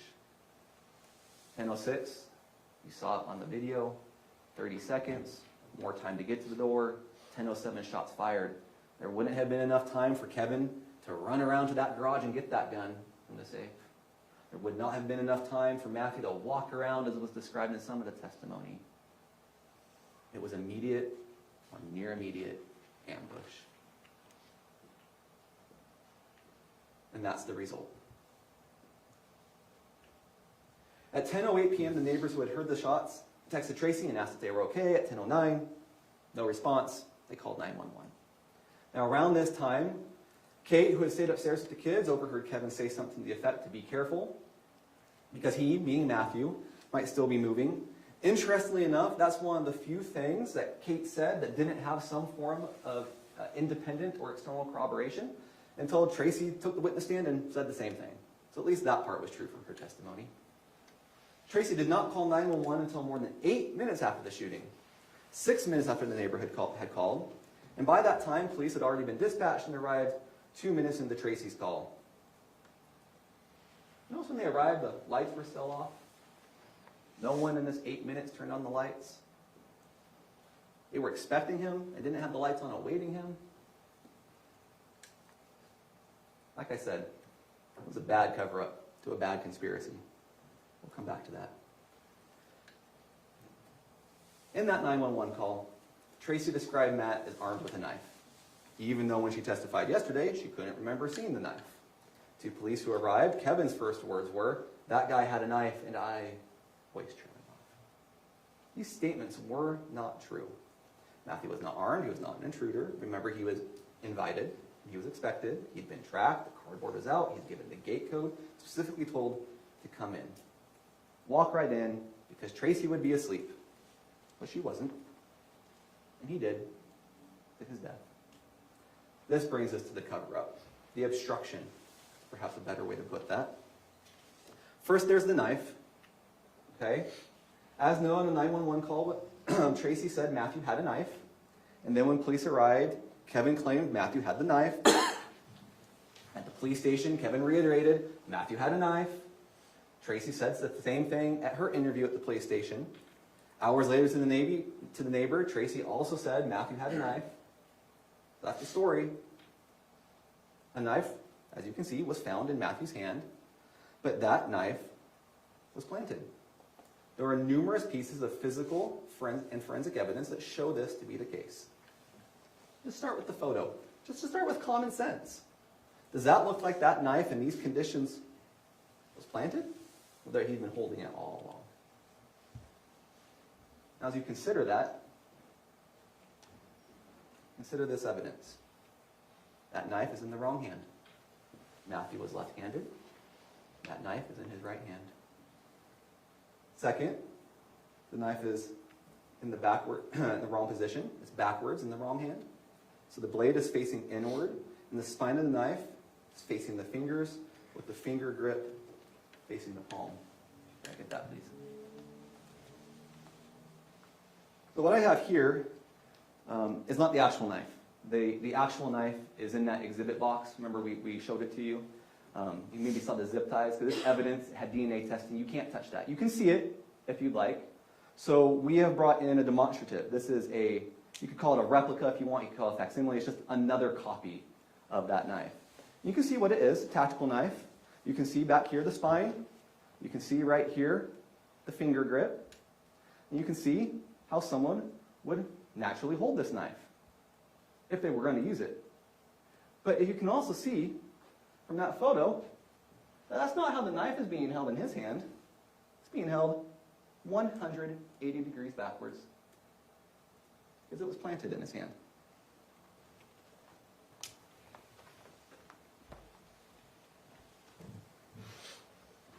Consider the blood evidence that was discussed. There was the discussion of the blood pooling and the patterns. To be honest, the photos are somewhat graphic, and I'm not going to show all of them. You have all the ones that were admitted into evidence, and you can review it for yourself. But you can see enough here. There's blood pooling near his shoulder. There's no blood pooling under the arm, where that gunshot wound is. Blood is everywhere else, but where the arm and the wound is. And that tells you that arm had been moved. Then there's the medical evidence. Matthew had been shot through his arm near the wrist. We had a discussion where the gunshot wound perforated the skin, the tissue, the ulna bone, and the flexor muscles. Do you really think Matthew would still be holding that knife after being shot 7 times, 1 time in the wrist, running down that hallway away from Kevin, and falling face first on the ground? And fifth, we know that the knife belonged to Tracey. I've reiterated this, and I'll keep reiterating it. Believe Kate to the extent you can corroborate Kate. Okay? Now, Kate did testify. This is Tracey's knife. She told you where it was hidden in the laundry room. She told you that she saw it beforehand. And how can we corroborate this? Well, we know it's an unusual knife. The detective discussed local stores don't sell this. We saw where Tracey gained access to it. Her friend Amy's husband, Pierre, had passed away, but he'd been getting these tactical mystery boxes from My Tactical Promo. And that Tracey, by being in the home multiple times, taking care of her friend Amy, had access to it. We learned in testimony that Tracey's not above taking things from Amy. We talked about the titles, right? So she had access, and she does that in another circumstance. So you can infer that she did it in this circumstance. And we know from the Facebook posting by mytacticalpromo.com that it is that knife.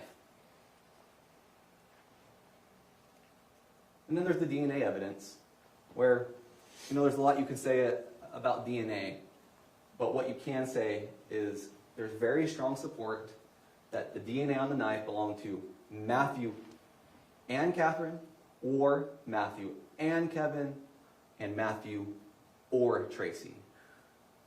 point of that is you may not know which of the Grist family members planted that knife based solely off the DNA, but you know it wasn't handled only by Matthew. And you know someone in that home put it in there. Okay. You also heard the expert's opinion that it was planted, right? Consider that for what it's worth. But you already know it from your common sense, from these factors that we just went over, that Matthew was not holding that knife when he was shot, and he was not holding that knife until Tracey and Kevin put it in his hands. At this point, I want to review a few of the instructions with you. I'm not going to put these on the slide. You're free to follow along. You have a copy of these. If you want to make notes, you can. You certainly don't have to. And I want to be certain of this, that you follow the exact language in these instructions. I'm just going to walk through a few of them. And we're going to start with inferring intent, right? Tracey left a lot of digital evidence that tells you what her intent is. But you still have to infer a little bit. And you have to infer a little bit about everybody else in the family and what their intent and motivation was. And that's what this instruction tells you can do. You seldom have direct statements, so you use the statements that you have, use the conduct that you have, the circumstances that you have to see what the intent is. And then on instruction 30, we have the party liability, the party to the offense instruction that we went over earlier. And we already discussed this, that Tracey is guilty if she directly did any of these crimes, and Tracey is guilty if she intentionally, knowingly, or recklessly solicited it, requested it, commanded it, or encouraged another person to commit the charged offense, or she intentionally aided another person to commit the charged offense. Okay, so with that in mind, let's look at the actual crimes. Instruction 31 is the murder instruction. Tracey Grist as a party to the offense. Let's just focus in on intentionally or knowingly caused the death of Matthew Restelli. If you want to look at B, you want to look at C, you're certainly free to. There's various theories. You could look at this evidence and decide that it was a depraved indifference circumstance. But the theory the state has told you today, the theory that the evidence most closely tracks, is that Tracey Marie Grist intentionally or knowingly caused the death of Matthew Restelli by agreeing with Kevin to have it happen, by agreeing with Kate to have it happen, by soliciting or requesting Kevin to do it, or maybe she just encouraged Kevin to do it. Really, the evidence shows she did all three. She certainly aided by aiding in the ruses of Kate, that she gave Kate the pass to Matt, by helping convince Matt to come into the home to be ambushed by Kevin.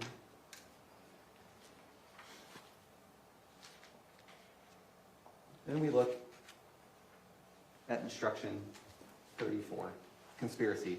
The only one of the charges that is not a party to the offense charge. On this one, a little bit more simple in some ways.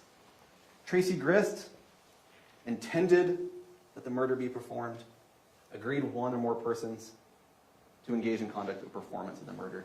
So you could almost think of it like, loosely, as almost like a Russian nesting doll, right? That she conspired, but that's a lot less of a crime in a certain sense than being a party to the offense, right? She can agree that the murder happens without necessarily doing all the soliciting, all the encouraging, all the aiding, right? She just agrees with them to engage or cause it in any little bit of I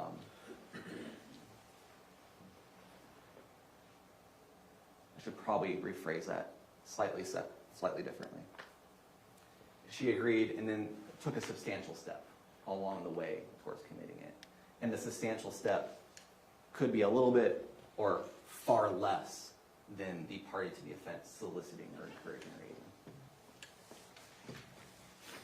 Then we have the obstruction of justice, back to the party of the offense. And you know, we have this, and it's a little bit lengthy, but I want you to compare that to 36 while we're doing this. So Tracey, as a party to the offense, had the intent to hinder, delay, or prevent the investigation, the apprehension or prosecution, conviction, or punishment of any person, regarding conduct constituting a criminal offense, and then did one of these three things: altered, destroyed, concealed, or removed, made or presented or used anything known to be false, or provided false information. 36 makes this easy by putting that in plain language, what that means. What that means is, did she plant the knife, or was she a party to the offense of planting the knife? And or did she make an untruthful statement to 911 or the police about Matthew Restelli having the knife before Kevin Ellis shot him? And then we have instructions 37 and 38. They are substantially the same. They are both the offense of commission of domestic violence in the presence of a child. Count 37 represents Steele being upstairs in the bedroom when Matthew was shot. 38 represents Cheyenne being in the bedroom upstairs while Matthew was shot. And 39, instruction 39 just simply points out that no one is disputing that Matthew and Tracey were cohabitants. One more thing I may want you to look at on the obstruction charge before we move on from the instructions. That is for planting the knife or the lies. And I want you to consider on that one Tracey's conflicting stories about the knife.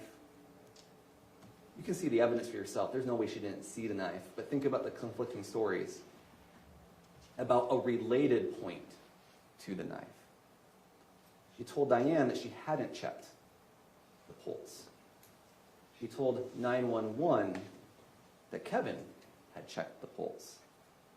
And then her testimony is that she had checked the neck and the wrist twice. There's no way that she leaned down to check the neck or the wrist and didn't see that knife. On the other hand, there's no way that that knife was in that hand until she and Kevin planted it. So members of the jury, we're reaching the end here. Are you firmly convinced that's the standard? Are you firmly convinced that Tracey is the reason for or cause of Matthew's death? Are you firmly convinced that she did one of these things: solicit, request, command, encourage, or aid the murder of Matthew Restelli? I want to end with the words of her co-conspirators. There were three persons involved in this murder: Kate, Tracey, and Kevin. Again, believe Kate, you can corroborate Kate. She came in, she testified. Bluntly, her testimony didn't go well. She clearly has issues, to put it nicely. But she gave a very specific description about the conspiracy and what was happening. She gave a very specific description of how she even asked Tracey to call it off, and Tracey said no. And you may think there's reasons to discount her because of that credibility instruction. At the same time, you also have the third person in the conspiracy. And what did the third person in the conspiracy say in the recorded phone call?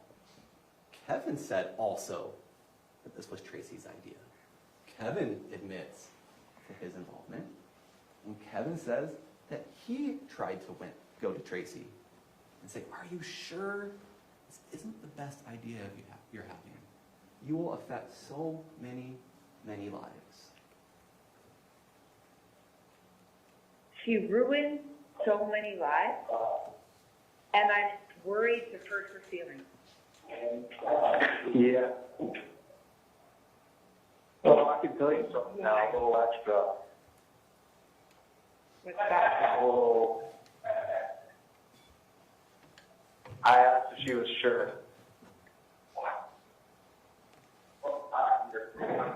She was sure? Mm-hmm. Because she was like, tell me anything about all this stuff that happened. And I was like, are you sure this is exactly what's going to happen? And I'm like, she's scheming and doing all this. And she says yes. And she beat Cheyenne. That was her response. Or he beat Cheyenne. Oh my God. I know what to hear. I'm sorry that I wanted to tell you that for so long. No, I know. I can't even imagine. And I That's feel so like sad. I still bear so much of the blame too for all this. And that makes me so mad that she's caused you to have to live with this. I mean, Like, it's, I could have done something different. I should have started off, and I should have said no. yeah. Yeah. But your mom should have never asked you that. You should have never had to have to say no. The same person who planned this is the same person who baked cookies. It's the same, like, And that's wild. Like, she's the one who made me my chocolate chip cookies without chocolate chips. I know, Yeah. and blueberry muffin cake for your birthday. Yeah. Fine. But this is what she wanted to do. This is, I mean, she had it, and then there's consequences. She had to. I just don't think, she just doesn't think far enough ahead. She never has. And I think she just is so used to getting away with everything, she just, I literally warned her. I said, this will change so many lives. You won't even know how many lives it's going to change. oh my God, you said that? That's, wow. Yes. I said, this is a decision you can't take back. I said that to her. Wow, Kevin. Yeah, so there's that. You are the voice of reason that we all wish we could have, like, seriously, that's what Rachel and I were talking about, like, the reason she didn't want to tell us is because she didn't want to hear our opinion. But you gave her the opinion that we would have given her. Like, you,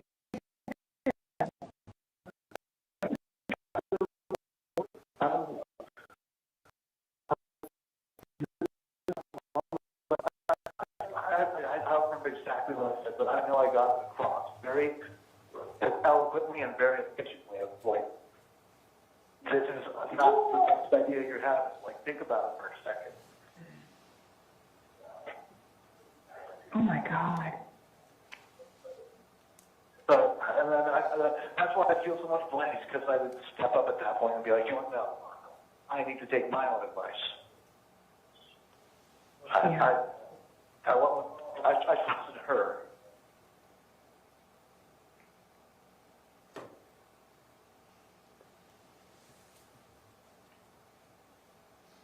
Whose idea was this? Tracey Grist. Whose ruse was it to get Matthew to come to Utah? Tracey. Who manipulated Kevin into shooting Matthew? Tracey. Who had Rachel clear the house and call Tim off? Tracey. Who had Tara Lynn help her create false texts claiming reconciliation and joy over reunion? Tracey. Whose gun was it? Tracey. Whose knife was it? Tracey. Who knew this would affect so many, many lives? Tracey. Who hated Matthew Restelli? Tracey. Who was warned? Tracey. Who can't take it back? Tracey. So whose crime was this? We ask you to find Tracey Grist guilty of murder for causing the death of Matthew Restelli by encouraging it, soliciting it, requesting it, and aiding it to happen. Guilty of conspiracy for agreeing with Kate and Kevin to end Matthew's life. Guilty of obstruction, planting the knife, and lying to police. And guilty of 2 counts of domestic violence in the presence of a child. For having Matthew killed while his 2 small children were asleep upstairs. Thank you. Thank you. Mr. Facemark.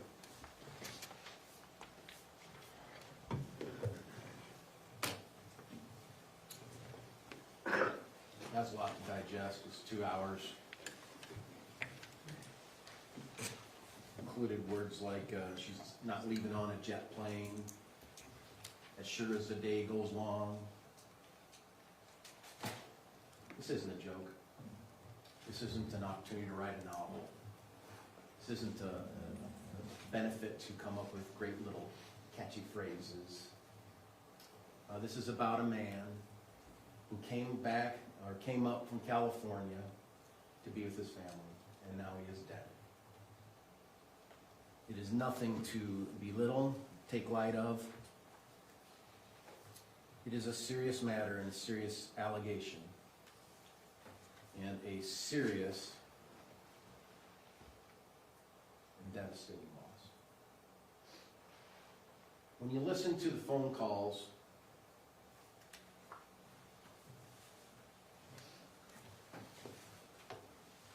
between Kate and Matt on the day, July 12th, they're just happy, you know? Hey, how you doing? I passed the water park. They're just happy. You can tell, at least I can, that he's happy to be getting this over with. What? Of the separation between him and his kids, his babies, and,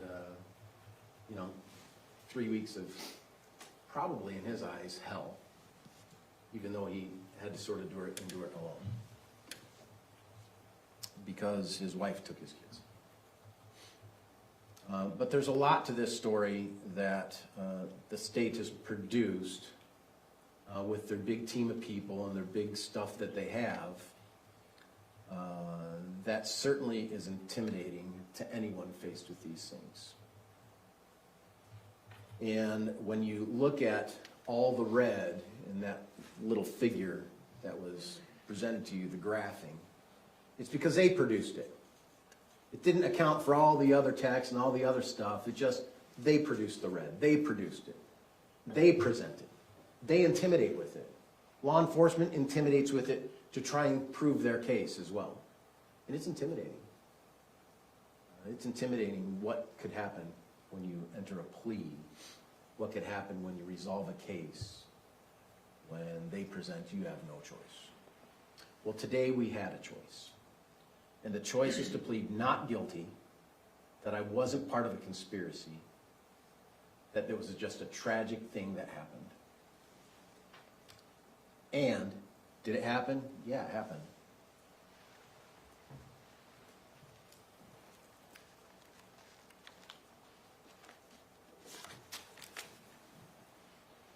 In my opening statements, I said that the state had a narrative, and Kate was required to follow that narrative. And Kate came here and testified about a big plan. And I referred to it as a messy plan. I was mocked for saying that, frankly. This is a crazy plan. This is ridiculous. This is a plan where they had an idea back in January or February to murder Matt because he doesn't want to go to Disneyland, or in May to murder Matt because he said that Tracey told Kate that she used the smoking camper too much, or that Tracey said to Matt, I want the kids to come for the summer California, and he got mad about that. The reality is, and I think the truth is, and that's what you're here to really weigh out, this has been a volatile family regarding Matt and Kate for a long, long time. Not just a year, not just since 2024, but 23, 22, 21, 19, 18, 17. I mean, these have been volatile about the relationship for a long, long time.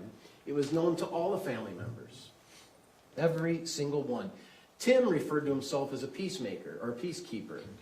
Why do you have to be one unless there's not peace, right? Do you have a family peacekeeper? I guess we sort of do in my family, but we really don't have this kind of need to keep peace. I'm a grandpa. I got grandkids. I got in-law kids. I love my grandkids. I love them all. It's great. But the truth is, sometimes I need to tread a little lightly with some of the things I say to my kids. Sometimes I need to tread a little lightly with some of the things I say to my in-law kids. Sometimes I need to tread a little lightly with my little guy who's my little grandson, just because I want to make sure we continue to have a good relationship. Because I love them. And I know all of you know that to be true. You just sometimes have to tread lightly. Sometimes, believe it or not, my kids don't follow my advice. No matter how logical I am, and believe me, I think I'm very logical. But they just don't, because they think they're smarter than me, or they think they have better knowledge about something than me.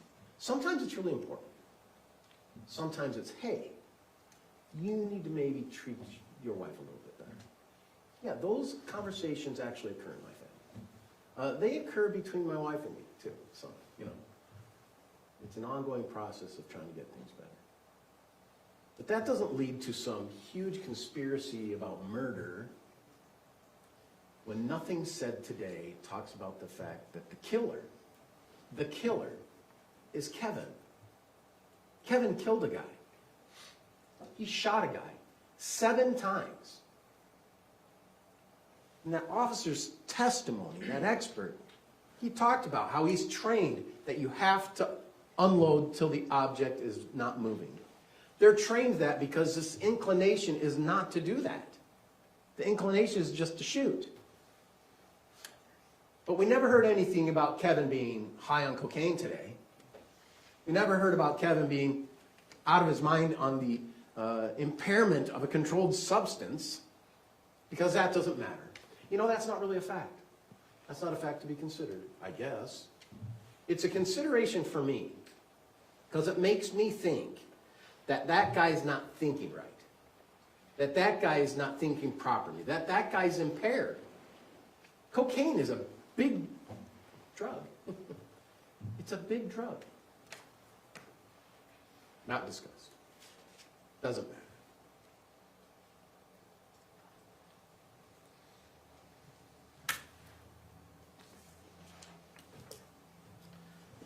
I'd like to pull out, and I'm not sure where this audio is, and maybe Faye could help, but I'd like the exhibit of Kate at the police station. And the reason I would like to pull up this exhibit is because we know what Kate did in furtherance of this plan. She had it all planned out. Indeed, she had until February to plan it out. She was ready to murder him because of the Disney fight, and she was ready to come up with all these ideas, and she included Rachel in that because Rachel, the poor little girl who got, you know, cross-examined, direct-examined by prosecution there, being basically accused of wanting to shoot Matt too, and Tara Lynn, and all the family knows that the real plan is to kill Matt. And the best plan they have is we're just going to kill Matt. Even though we have all this time to prep for it and all this time to prepare for it, we're just going to kill Matt. Nothing else? Well, I'll tell you, I watch enough shows where I could come up with a plan a little bit better than what we see Tracey provide the police when she goes to the police station. Do we have that up? Do you have that up? Tracey at the police station. Did I say Kate? My client, Tracey at the police station.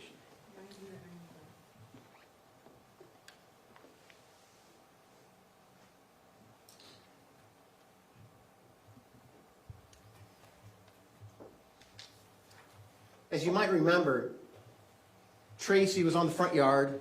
She was talking to law enforcement a little bit. She had her phone in her hand. She testified that she called a police officer. That's probably not true, because everything Tracey says is a lie. Tracey probably didn't call the lawyer, because everything she says is a lie. However, the lawyer appeared when she wasn't allowed to use the phone any further. So maybe it was true what Tracey was saying, right? She did call the lawyer, and the lawyer came. If we can hit play.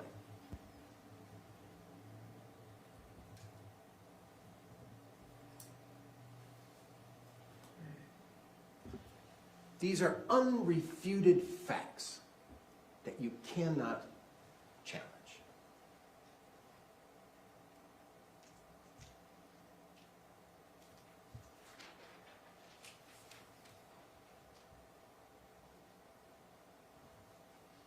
My supervisor did someone just for the meantime. Didn't want us to take your phone just for right now. They took her phone. So we'll get it back once we're done. If you need to make a phone call, so we'll give it to you. So, and I know that you had mentioned that you may want to talk to a lawyer friend that you have. So let me just do your address again. Doesn't mean you're in trouble. We can pause it right there. Now this is part of the plan. This is the great plan between Kate and Kevin and Tracey. Right here is part of their plan. You can hit play.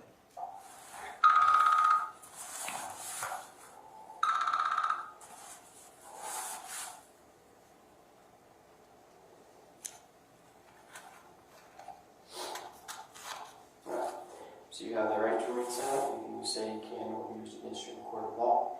You have the right to talk to a lawyer and have him or her present while you're being questioned. If you cannot afford to hire a lawyer, one will be appointed to represent you before any questioning if you wish. You can decide at any time to exercise these rights and not have, or not answering questions or making statements. Do you understand these rights? Having these rights in mind, do you still want to talk to me? Do you still want to have that lawyer present when you talk to me? I can talk a little. Okay, sounds good. So, what exactly were you there for? It's my house. It's your house? Your daughter was just visiting, staying for a visit? Okay. Were you planning on staying the night, or? My daughter? Mm-hmm. She was in California. Oh, gotcha. So she's visiting from California. Okay. And was she there with her husband? No? Okay. He's awful. Mm-hmm. Gotcha. And she brought her 2 kids with her? Yeah. And they just have those 2 kids? Oh, nice. Okay. There's no paperwork or anything. She just came for a Gotcha. Did you go pick her up, or did she fly here or drive herself? Or? She rented a car. Rented a car. Gotcha. And was that his truck outside of your house? Both of theirs? Yeah. Gotcha. Yeah, I know when I say his, hers, yeah, that's, thank you for clarifying that. It's both theirs, but, so what kind of problems were they having? Do you know? I don't know. You don't know? Okay. We can pause that. I've heard Kate talk about this relationship with Matt. I've seen the video of the wet tortillas. I've heard about Disney. I've heard about the smoke trailer. I've heard about... I couldn't even answer what their relationship is like. So when Tracey is answering that, I would imagine she's thinking, hey man, there's so many things here. They just don't get along. She came up here, they just don't get along. That's what I'm seeing. Maybe it's different. Maybe it's the plan to say they aren't having a problem. And really he just came as a mysterious man at night, had a knife, and we shot him. We can use common sense on that. We can hit play. I don't know. And that's okay. If you don't know, right? So, I mean, I have an idea, but it's so nebulous, so I don't know. gotcha. Well, sometimes little details for us kind of paint the picture and to what exactly happened, right? So that's why I ask. When did he get here to Utah? Do you know? I think about a little bit after 10. A little bit after 10. Okay. And did he call beforehand? Did he text? Did she know he was on his way? She knew he was coming. Okay. And she was going to talk with him. And I was in the kitchen, and next thing I know, he was in the kitchen. He was like, hey, I go, hi. Do you know if they had a conversation before? Or? I have no idea. Okay. Can I walk through me what was happening when you were in the kitchen? He showed up, and then what happened? I was in the kitchen, and I was sitting on the counter, because I do that, sit in the corner. Mm-hmm.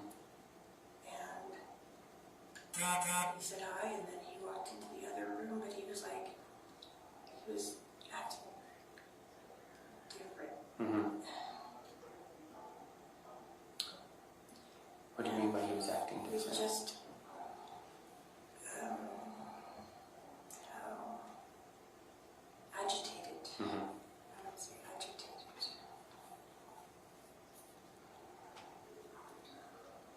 What happened after that, after he walked away?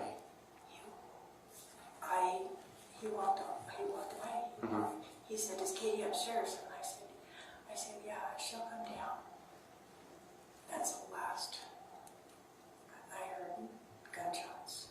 But no more gunshots now. Mm-hmm. I've never heard a gun really fired. Except for something. Gun range. Okay. And what were you doing when you heard the gunshots? Just sitting on the counter. Just in the same spot when you walked in? Yeah. Okay. Well, what did you do after you heard the gunshots? I ran into the bottom of the stairs to go check on my daughter. I thought something might happen to my daughter. Gotcha. And what did you see when you went down the stairs? On the ground, laying down, face down.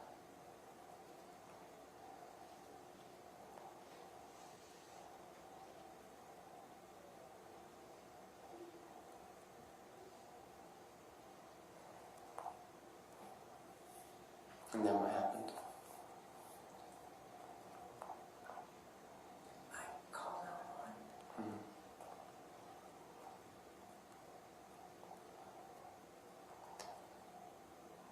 What was your daughter doing at all when you came downstairs?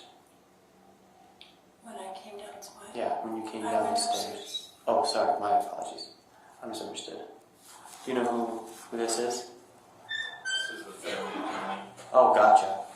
Hey, We're here talk to for you. Kevin. Talk to Kevin. Okay. Kevin. So, could you take him to Kevin, please? Yes. There you go. Is that the guy that you were talking about? Oh, perfect. There you go. He's here. Do you want him present? No. Okay, perfect. Sorry, when you had, I thought you said that you went downstairs. Floor. Gotcha. So you went upstairs to see you when you heard the gunshots. My apologies, I misunderstood you there. Everything happened on the main floor. Mm-hmm. I said, I went in the hallway, and then I went upstairs, and I just said, "Stay here, don't come downstairs." I don't come downstairs. And that was to... My daughter Katie, Okay. because I didn't want her to see. Okay, I'm going to just... Because obviously I was confused somewhere, so I'm just going to back up a little bit. Kind of run me through you sitting on the counter in your kitchen, hearing the gunshots, and then what happened after that. I went and looked in the hallway. Mm-hmm. Or I went to the bottom of the stairs, and that's the hallway. Mm-hmm.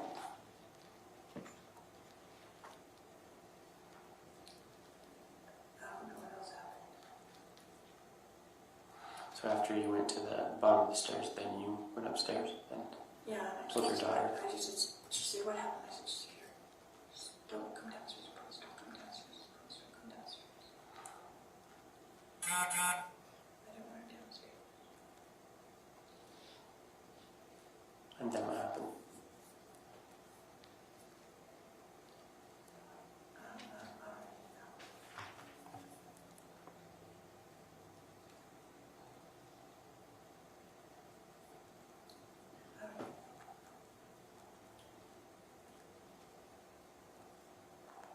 I know I called 911.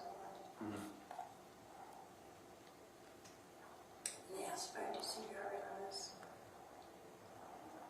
just looking at him on the ground. And then the door opened. Mm-hmm. Because I think the neighbor upstairs, Caitlin, heard a noise because she asked me if I was okay. I saw when I went to call, she said, "Is everything okay?" So,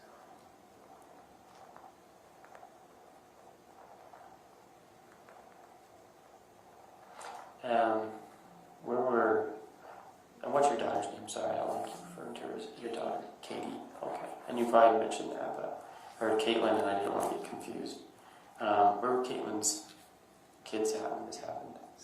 Sleeping. Okay. And that's in the upstairs level? Where was Kevin at when this was going on?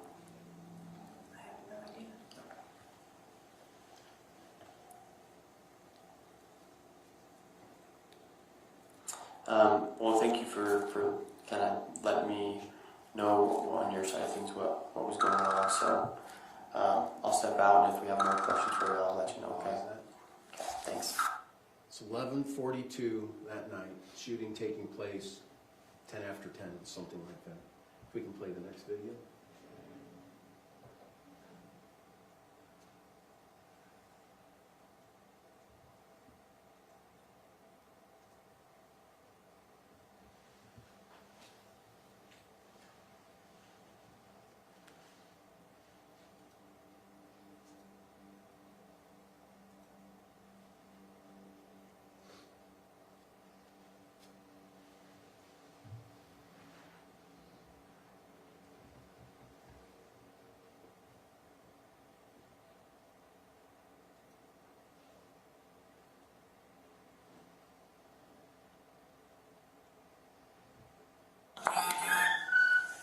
Thanks.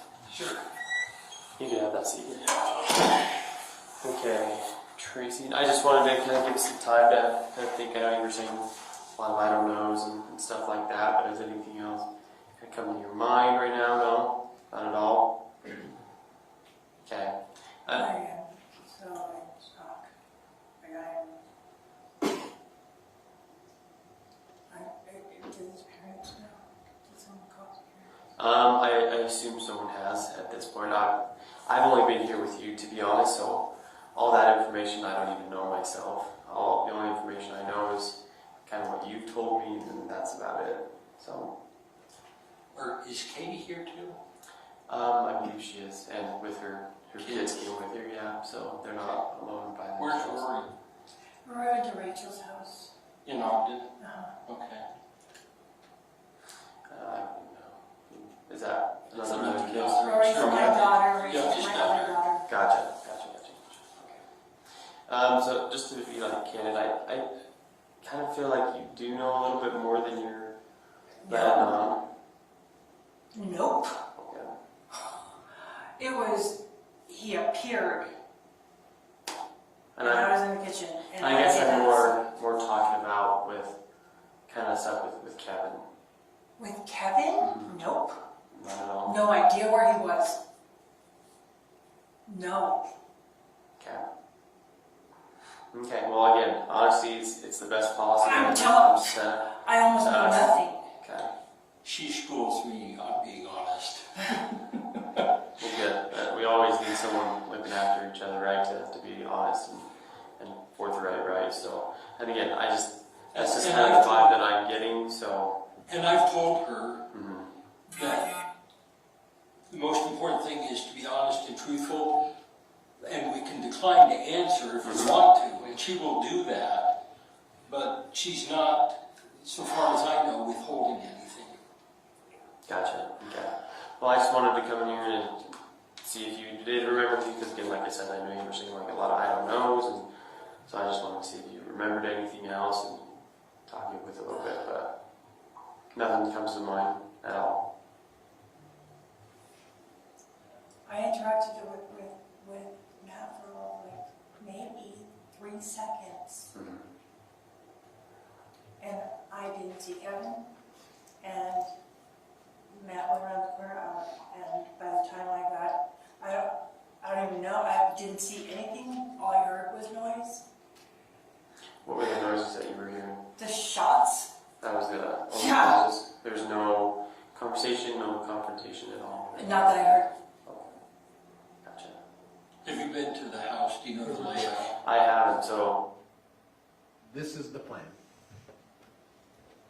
3 months in the making. This is the plan. For Tracy to say, he came in the house, said, "Where's Kate?"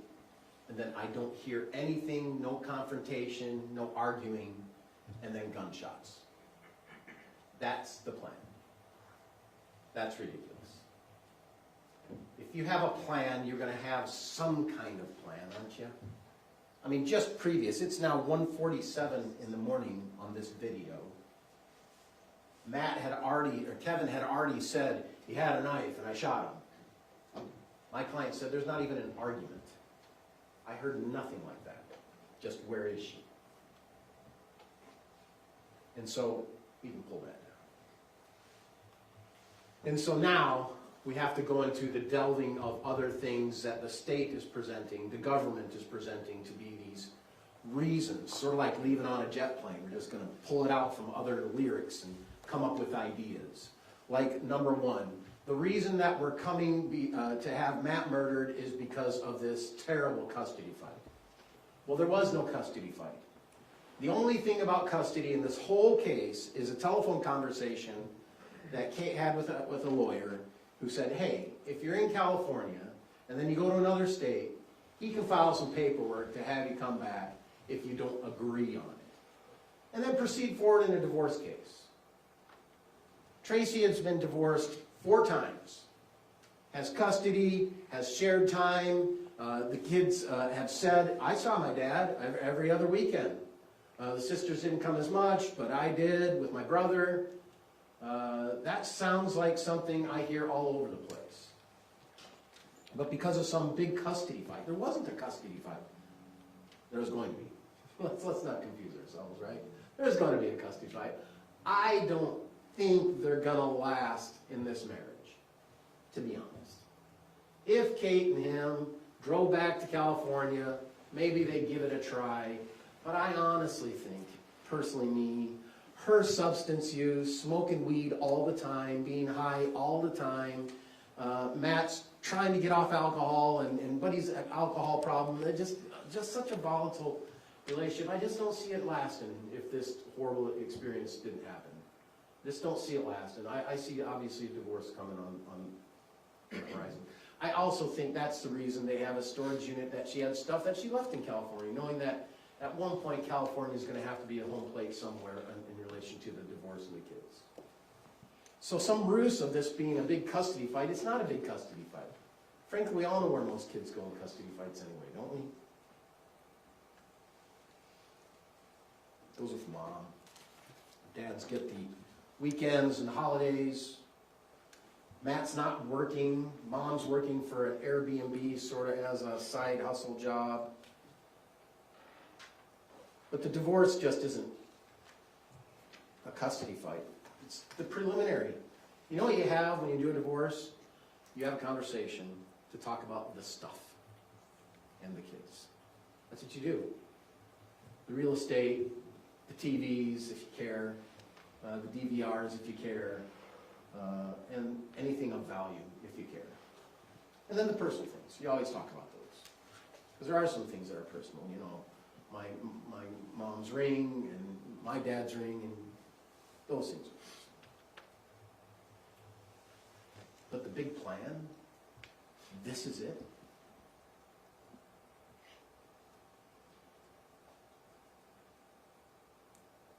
My client is referred to as the hub, right? And the kids are the spokes. And she's the conspirator trying to get all of them to be included.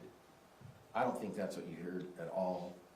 We heard in the closing that they had time to stage the scene. Well, that's a pretty terrible staging of the scene to say that no one's arguing, no one's fighting, and all we have is gunshots.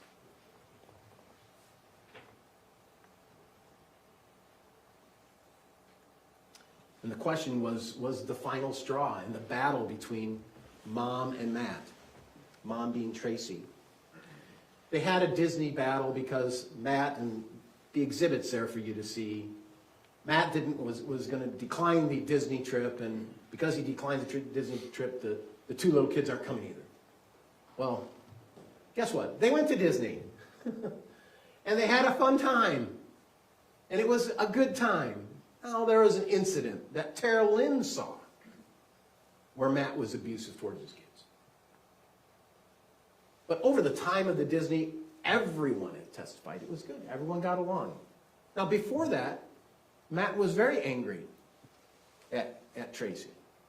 And he didn't want to go to Disneyland. And then later, in May, Matt and Tracey got into it again.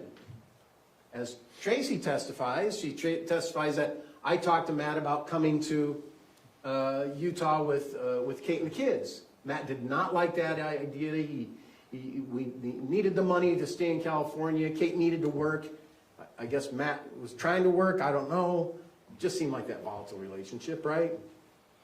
And then the text where Kate says, hey, Matt said it's okay if you come here. So the scenario of that is all pretty simple. Tracey had a friend, Amy, whose husband died. She was an invalid in a lot of ways. All of her kids knew this person. She'd known him for 38 years. Tara Lynn had been there. Kate had been there. People had been there to Amy's house. And my client flew in. On the way to flying in, and you look at the text, look at the times. I'm getting on the plane early in the morning. A little bit later, after she said, I'm getting on the plane, Kate texts, Matt said it's okay, you can come over to the house. And my client spent the night at the house. So this, once again, plan of, Disney, she wants to kill him and strangle him, and then in April or May, she goes and spends the night at the house. And spends time with Matt. This relationship, torn apart a little bit, patched up a little bit, sounds like family, doesn't it? And it happens. It doesn't resort to a murder. But it happens. And so Matt said, yeah, come to the house. And so she did. She spent time at the house. Then had the conversation with him. And then he accused Kate. Let me get this right. He was mad because there was a conversation about Kate spending too much time in the smoke truck, in the smoke camp. And Tracey says, he's lying. That's not what I talked to him about. I talked to him about going to Utah, which is probably not what Matt wanted Kate to hear. So I had to give a reason why he's ticked off at Tracey. But is that surprising? I mean, if you think about Rachel had said, we'd always had a confrontational family life between Matt and Kate and us. Tara Lynn, the same thing. We've always had a confrontational family life with Matt and Kate and us. Even Tim, I had to be the peacemaker because Matt and Kate and us. It's a common theme. Everyone knew. It was just a hard marriage. And that video that we showed of those two just battling about the stupidest thing. It was very normal for them. And the whole family knew. But they got over it. Indeed, they got over it enough that they're going to go to Las Vegas, Matt and Kate, go with Diane, Matt's mom, and spend some time in Vegas, but then that got canceled. And it got canceled because they just weren't getting along. And Diane probably just didn't want to be around that volatile relationship. And frankly, it seemed obvious Kate was ready to call it. Kate was ready to go. Shortly thereafter, Kate did go. And that was a big plan. It was a big plan. It was a plan to go and murder him. No, it wasn't. It was a plan for Kate to go and talk about, how am I going to get this divorce thing figured out? Indeed, in June, after Kate got there, you saw a text today where my client sent to Tara, can you talk to her about talking to a lawyer? I think the day was June 29th. He's talked to her about talking to a lawyer and what she should say to a lawyer. I think the reality is, I'm not going to trust Tracey to have much conversation with the lawyer, to be honest. She's so sweet, she's high all the time, she's volatile, she's all over the place. You saw her in the stand. Tara used to have a much more demeanor about herself to be able to handle a good conversation. So, is it uncommon when these guys talk every day anyway to say, hey, you talk to her about having a lawyer? Yet that gets construed so that the narrative of the prosecution can imply is a big plan. So you can follow that narrative to make sure the narrative is followed. And the narrative is followed so much to the point that it becomes unbearable. Unbearable for Kate. She realizes with all this narrative and all these scenes packed into a big web where all these colors are pointing to her. You can just imagine when it's pointing to Kate, all the colors in this spreadsheet are all red. Look, Kate, you. Look, Kate, you. Look, Kate, you. You're red, you're red, you're red, you're red. Look what you did. And Kate needed to make a deal because she was afraid of this big environment coming after her. with all of these prosecutors and all of their equipment at their disposal. Sometimes it just gets overwhelming and you need to cut your loss. And Kate did. I had a blow-up moment in this trial where I couldn't believe Kate was saying the amount of sentencing time she was saying. If we can pull up the matrix, which I think is defense exhibit number 2 at the matrix.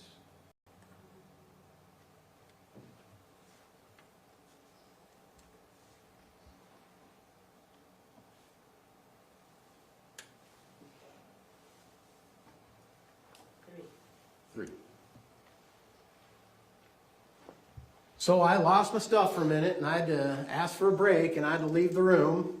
I had to go get my stuff so that I could really, honestly, help Kate be honest.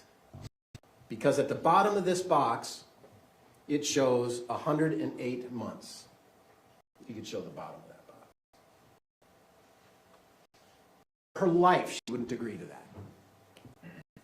No, it's not 108 months. It's for life. If you look on the left side, aggravated murder, 300 months, category 1. First degree murder, 240 months. We all know what Kate was charged with. She was charged with first degree murder, and she ended up with a deal of second degree murder. 10 years off of her sentence. But there was a caveat. And the caveat for her to get 10 years, because Kate's 40, for her to get 10 years, is she had to tell the truth to the prosecution. That was a caveat. She had to tell them their story. And so as part of that, she came up with her proffer of evidence letter. And that's an exhibit too. In that proffer of evidence, she talks about never talked to Kevin, never did this, never did that, but yet we had a plan. It was just nonsense. Indeed, not only did she have to have a proffer, which her attorney provided for her, but she also had to give an interview. And when she gave the interview, it didn't go well. And the reason it didn't go well is because police told her, you need to be honest.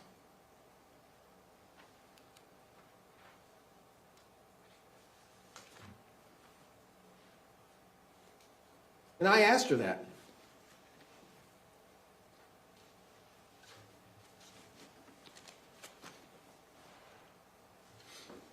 But you had to do something with the plan for him to come to the house.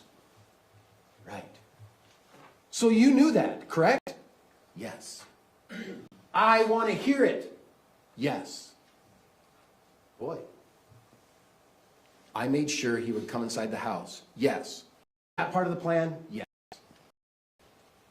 So even in an interview where she's there to tell the truth and give justice for Matt, give justice for her kids, the officer says, I want to hear it. Well, why do you want to hear it if she's saying it? It's because she's making up whatever plan you're telling her to make up. And she'll agree with it. Because she wants the 108 months. She doesn't want the 240 months. She's willing to do that. It's unrefuted. Unrefuted evidence that she said that the officer said that. I want to hear it. And then, of course, at the end,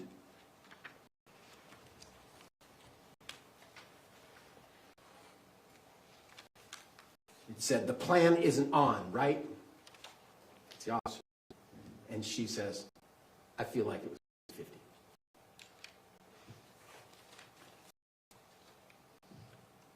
She was just willing to say what she needed to say. She felt overwhelmed by what was against her, by a team of lawyers, by a team of law enforcement, by texts. She was overwhelmed with it. And she had to take the deal. She wanted to get out and live. And she wanted 108 months. Well, she declined it for a time. We took the break, came back, and I said, didn't you say that you were getting this deal for 108 months, and she talked about, well, I'm in prison now, and things are different now.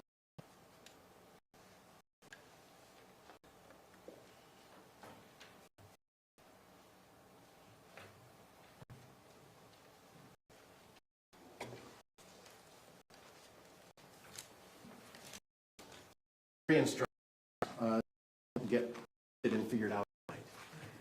These jury instructions, I've seen them many, many times in my career because they're sort of standard. They're standard in a lot of ways according to the case. Some are case specific, like what is the charge.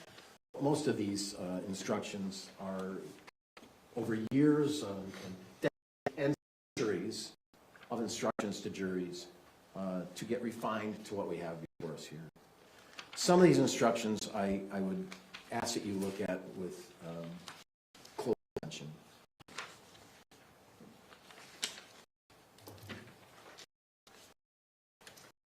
Number 2 is the reasonable instruction. Just for a very quick, I know what's going on, evidence.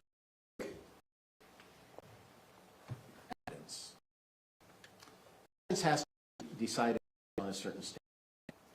And there's many different standards depending on the kind of case you have. A lot of people don't really realize this, but being a lawyer, I went to school.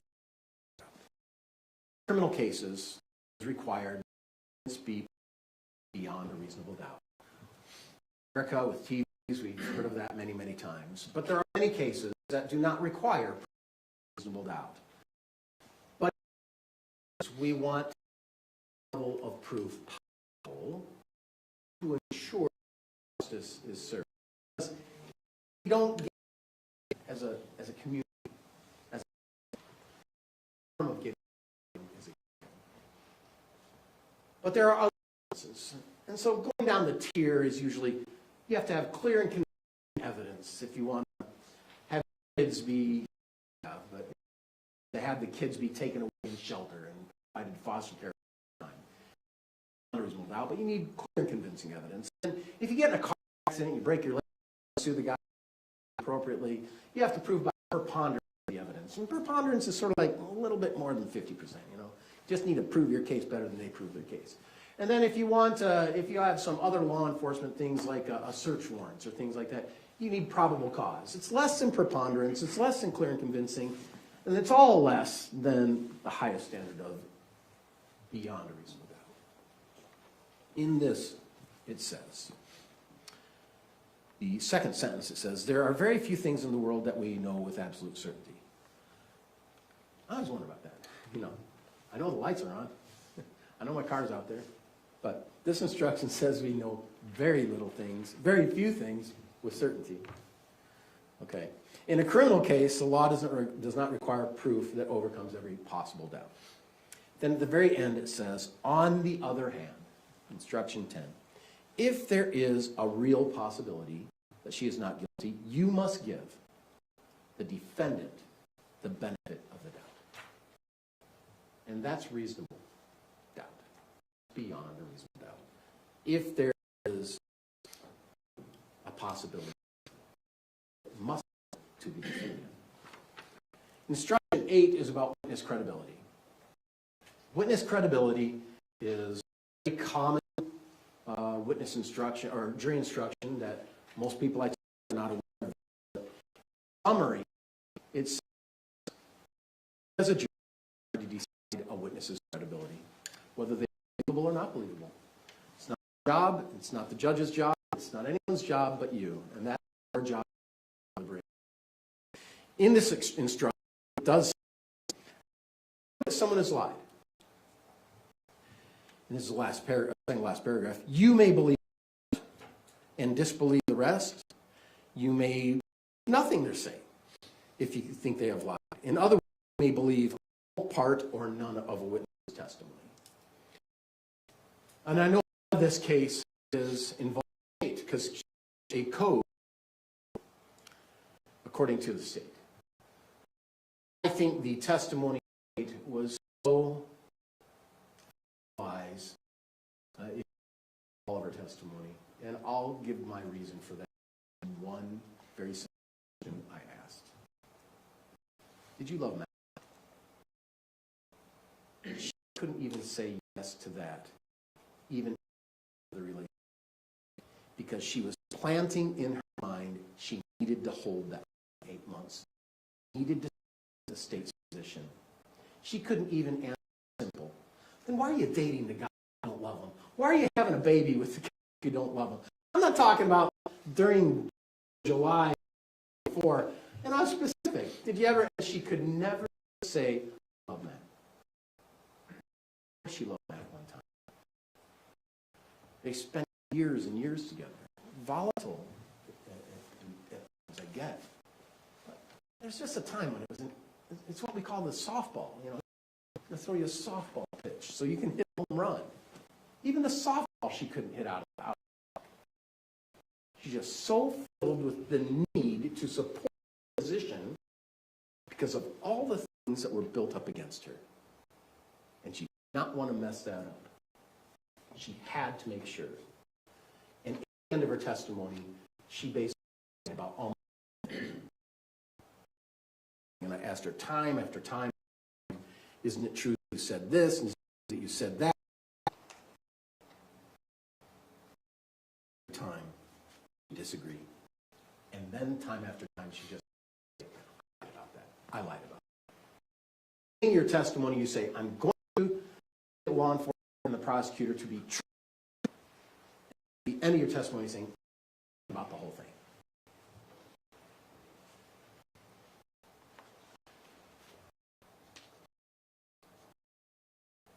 On the other hand, there are some things that are irrefutable. My client is the night of the event. Irrefutable. Just, unless someone wants to say AI, I'm going to say she did. You have the right to remain silent. Do you want to remain silent? No. You have a right to have a lawyer? Send the lawyer to Kevin. What do you know? What do you remember? She's trying to know and remember. And she says, I didn't hear anything. I mean, after he spoke to me, I didn't hear anything. In her testimony here, we had her testimony. She said, I expected Kate to come when he got here. Now, one of these texts and exhibits that you saw in the closing was all this communication day of, and how they're finalizing their great plan of murder. But we all know that Tracey wasn't in American Fork. Indeed, Tracey was in Salt Lake at work when she got a text saying he's coming to Utah. It didn't say, we need to get ready. It didn't say anything like that. It just says, he's coming to Utah. Do you know why that was an important thing? Because no one thought he was coming to Utah before that. Everyone thought there was a different idea. A car rental, I'll fake an injury so I don't have to come. I can't do the car rental. He's not going to come to Utah in the truck. His neighbor's not going to give him a car to do it. He doesn't even have a license on his truck to come to Utah. But the way it's presented and slighted is just not common sense. The truth is that no one thought he was going to come to Utah until he finally says, I'm coming to Utah. Should I come with the starter busted, or should I get the starter? Should I put a new starter in? Do you remember that part in the phone call? He said, I have the starter. The starter should be good and take me time. And so he doesn't leave California until like noontime. And he has to drive from Temecula all the way to American Fork, beginning at noon. I mean, it can be done, and it was done, right? He did it. I've almost done that. You know, it can be done, but man, I usually want to leave earlier in the day. He had nothing going on. I guess he had to take care of the dogs or take care of the truck or those things, but there's no plan for him to come to Utah. There's no plan for him to come to Utah and let's murder him today. Although, in the closing, we hear about it all being a huge plan. There is no plan. The plan was simple. Kate, you need to get off your ideas and just figure out what you're going to do with Matt. Because you're in my master bedroom, you're taking your space away from me, you need to have some finalization. Love ya. But there has to be something done. Because it's not working the way it's working. That's reasonable. Witness credibility. I always like to say closing arguments because I just want you to know that everything I say is not evidence. It's just argument. Even though it might sound like evidence, it's not. It's just argument. And the prosecutors, it's just argument as well. My client chose to testify. She chose to tell you what she wanted to. She didn't have to. She could invoke her Fifth Amendment right and not say anything. And I could have said, ladies and gentlemen of the jury, my client chose not to testify. However, she did testify. She testified when she spoke to those police officers. And here's what she will say about that. Could have always done that. But she wanted to tell you the truth. She wanted to tell you, I have a confrontational relationship with Matt. But sometimes it's not. I love my kids, and Matt's part of the family. We all got a t-shirt. And the truth is that we do have confrontations. And the truth is, yeah, I said, I want to strangle him. He's going to cancel the Disney trip. And then I want to kill him for lying about saying that I'm mad about her being in the pot house or the pot camp or whatever it's called. She said, I never said that.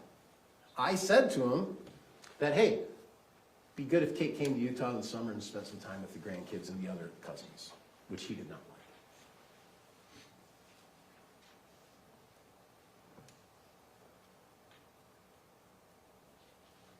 I could go on and on about the lies that Kate provided in not only her testimony with us, but also her testimony in the other case, and also her interview testimony with the officers on June 16th. I could go on and on about that.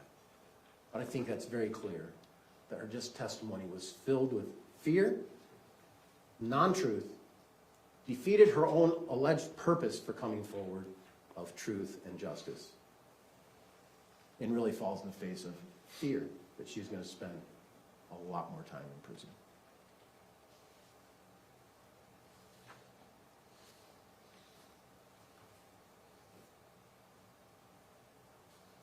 Instruction 13 is mental state. In the third paragraph it says, for each offense the law defines what kind of mental state, intentional and knowingly. And in this case, that's required as well.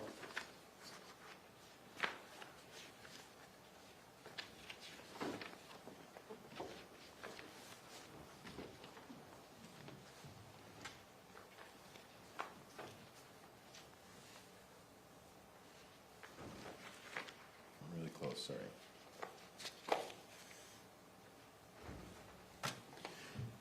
In instruction 28, it's titled Mental States Defined. And this gives really some good instruction. A person acts intentionally when they engage in certain conduct or causes a certain result. Well, I know someone who engaged in certain conduct, and it was Kevin Ellis. Kevin Ellis grabbed a gun and he shot an unarmed man that he said had a knife. And he shot him 7 times. And it caused the result of his death. A person acts knowingly if he is aware of the conduct, aware of the particular surroundings, aware that the conduct is reasonably certain to cause a result. My client testified, to be truthful to you, that she was not aware of that conduct, that she was not aware Kevin was intending to get a gun and kill Matt. Indeed, she was hoping that Kate would be coming down soon to greet Matt because she wasn't exactly sure when he was getting there, but he's going to be there soon. And the inference of that intent.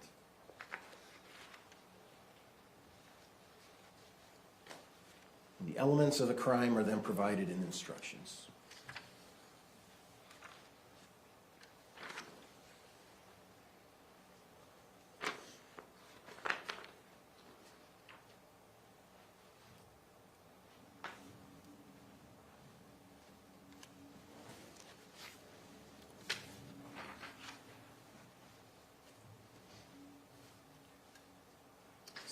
Instruction 31.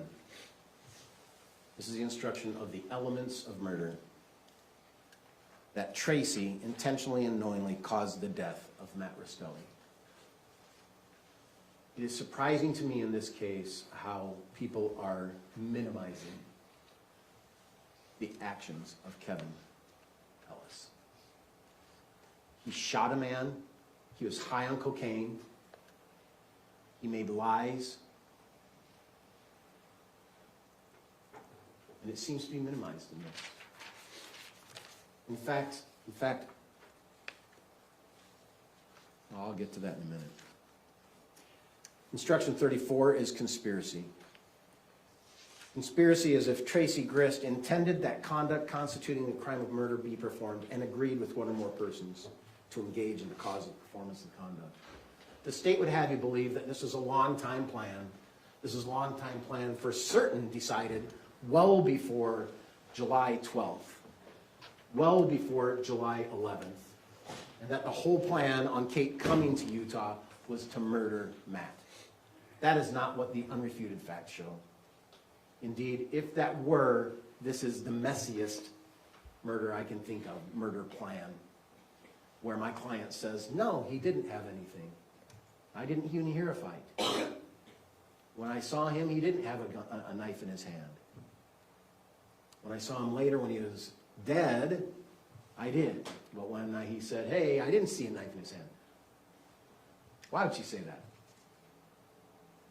Why don't you just say, yeah, he came in agitated, had a knife in his hand, he threatened me. Well, the word agitated is a little interesting.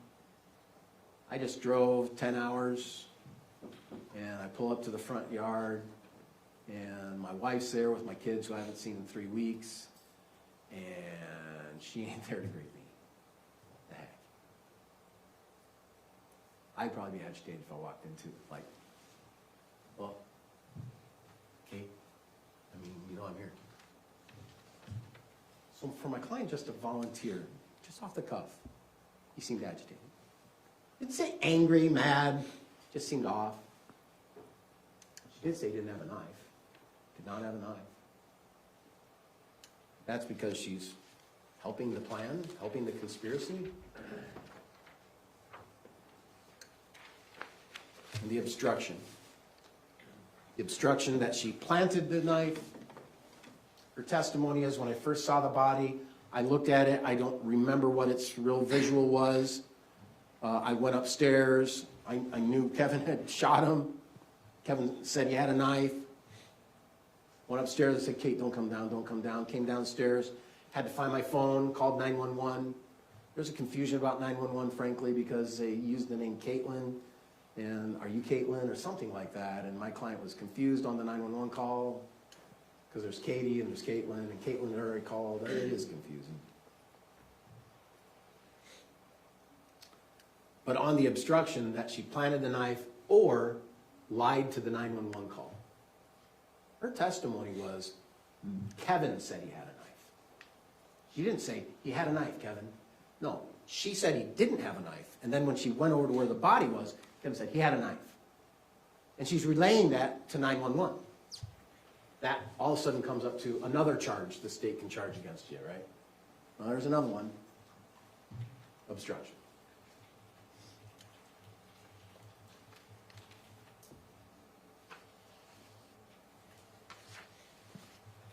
There's another one. Unless you follow our guidelines of a plea. Unless you agree to plead to murder, conspiracy, and discharge of a firearm.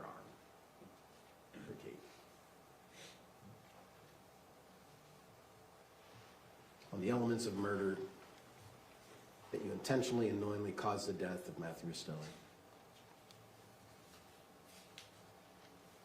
And there is someone who did that. It's Kevin. And there's an audio between Kevin and Tara Lynn. And he says, I have something I need to tell you. I talked to her. And Tara Lynn is just, oh wow, that's so hard. That's so hard on you. I don't know about you guys, but murder is the last thing in my mind. If I'm mad at someone, that's the last thing in my mind. And I don't know that I'm saying to a person who's been in jail for like almost 2 years, that's so hard for you. I think more the question I'd be saying is, why'd you shoot him 7 times? What happened? None of that was talked about in that tape. I had the gun, he had the knife, he came at me. None of that. I was on cocaine. She doesn't even say to him, you use cocaine? When did you start using cocaine? None of that conversation was talked about. She said on the stand, I didn't know he used cocaine. Rachel said on the stand, I didn't know he used cocaine. Tracy got on the stand, I didn't know he used cocaine. No one knew he used cocaine. They're all very surprised. Kate said, I didn't know he used cocaine. I know he didn't like weed. None of that kind of conversation took place between Terrell and him, but he was offering this information to her. And I suppose that he's offering this information to her for one reason. And it's something I know because I'm in this world of the criminal justice system. And that is, jail is hard. You go to jail, you have one thing, and that is called time. You are doing time all day. When you sleep, you get to sleep. And when you wake up, you're doing time. And you have these little respites while you're serving your time to have phone calls. They're all recorded. Sometimes you get letters, but it's mainly phone calls. And as you have these phone calls, you can establish relationships with people and confirm relationships with people and reestablish and make sure those relationships are positive because, frankly, those are the only positive relationships you have in prison and jail. The relationships in jail and prison are scary. It's a scary place. It's where hard people live. And to establish those relationships and to try and garner some good relationships that you can do with one another on the phone is hugely valuable. And Kevin wanted to provide his sister a continuation of that relationship so that she'd take his calls, that she'd be available, so that she can just talk to him, so that he can have a reprieve from the jail and prison where he is. Because it's hard. I'm not saying it's not supposed to be hard, because it is supposed to be hard. But the truth is, it is hard. And it's hard because that's what you want. You want to lock people up so they don't have the opportunities to hurt. But he never accepts real responsibility except, I should have said no. I should have this. I should have that. And then Tara Lynn says, that's so wild while you gave an opinion. I should have given Mom that opinion. With Rachel, we would have given our opinion. And I'm listening to this thinking, what are you talking about? An opinion about a plan to kill someone? Is that how you're talking to this guy? I mean, come on. If I'm having that conversation with anyone, whether it's my firstborn or my neighbor 16 blocks away, I'm not saying those kind of things about the idea of murder. I could have had a different opinion. A different opinion? She felt sorry for him. She felt sorry that he was convicted. She felt sorry that he's going through his hard time. Because he is. Because he killed a man. Because he killed a man while he was high on cocaine. Because that's what happened. There's plenty of talk of harm. I'm going to strangle him. I'm going to kill him.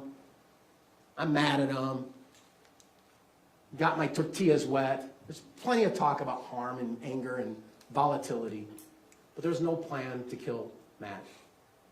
The plan for Matt was to come and have a conversation with Kate, and she is intimidated by the whole process because her name on their spreadsheets was red, red, red, red, red. You're going to do a lifer. And you know what? We'll give you 108. And you've already done 2. That's wrong. 108 months, you've already done 2 years. We'll give you that. But you need to give us what the plan is. And what she said, as a 50-50. That certainly doesn't seem like a plan to me. That seems like you just don't know until a dude on coke decides to grab a gun and kill a man. I would ask that you find Tracey Grist not guilty. The state has not proven this case. What they've done is they've created a huge web to try and create a narrative that they got some people to follow.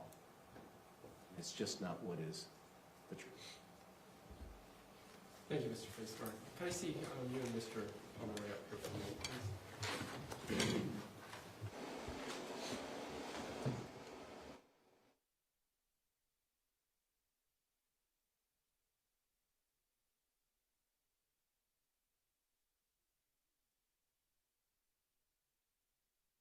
All right, ladies and gentlemen, I know we've been going 3 hours. Mr. Pomeroy just confirmed to me he's going to be under 10 minutes, and then we'll do our recess and we'll start the deliberations. We will have, is it here yet? We are ordering in lunch for you, so we will have food for you. Mr. Pomeroy, rebuttal? Yes, Your Honor, we're just putting up one exhibit and then I'll be ready. Thank you.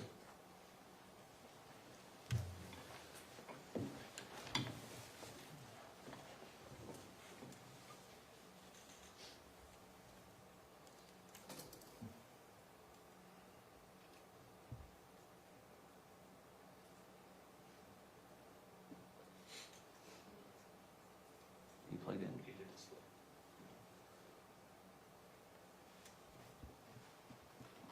Make it full screen.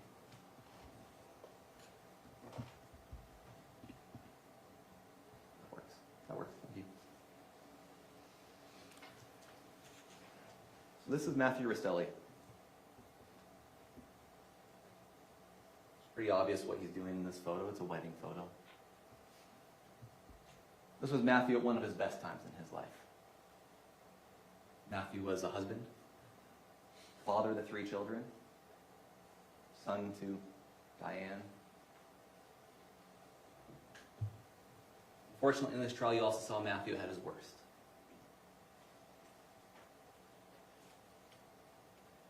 But what Matthew was at his worst is what earned him the nickname Olaf.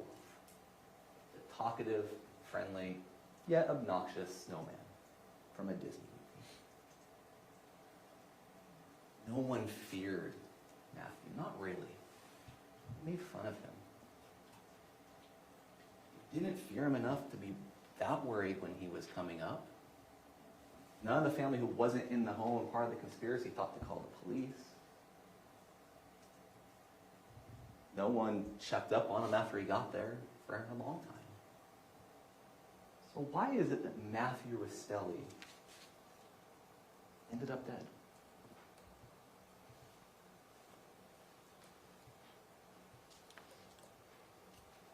Reasonable doubt is the standard you have to apply to answer that question. The thing about reasonable doubt, it's not imaginary doubt. You can't just say a whole bunch of stuff and distract from the evidence. You have to base it in the evidence. If you have doubt, it must be grounded in that evidence. But when you look at that evidence, you don't see reasonable doubt here. There's a lot talked about the plan. See, never said it was a long-term plan. There was a lot of stuff that built up to that pivotal moment when there was a plan. There was a lot of bad blood, so to speak, that built up until Kevin was willing to shoot Matthew. A lot of bad blood that built up, things that happened until Tracey had had enough of that annoyance she called her son-in-law. It was called the messy plan. Quite frankly, looked pretty good. Utah, shoot, intruder. He had a knife. No one was home. Problem was the neighbor who called 911 too soon. Everything went haywire after that, and the plan fell apart. Not for that, we might not be sitting here today. So when we call it a messy plan, it doesn't mean it wasn't a plan. When we call it a failed plan, in the cover-up sense, it doesn't mean it wasn't a plan. And it doesn't even mean that we're saying that the entire family knew about this plan. That's not at all what we've said in this case. What we've said is that everything that got shared in the family was shared among the entire family, and that Tracey knows to say what to say to get the reaction she wants from her children. And that's what happened here. Without Tracey, this doesn't happen. Without Tracey, Kate didn't lure Matt to Utah. Without Tracey, Kevin did not lie in wait. Without Tracey, Tim would have been there to keep the peace. Without Tracey, Rory and Jake would have been home. Without Tracey, there would have been no gun. Without Tracey, there would have been no knife. Without Tracey, Matthew Restelli is alive.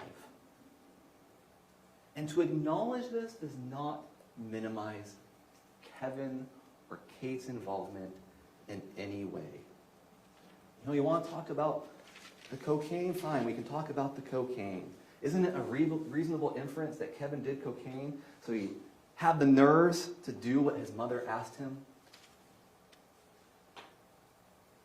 There's a jury instruction that hasn't been looked at too much.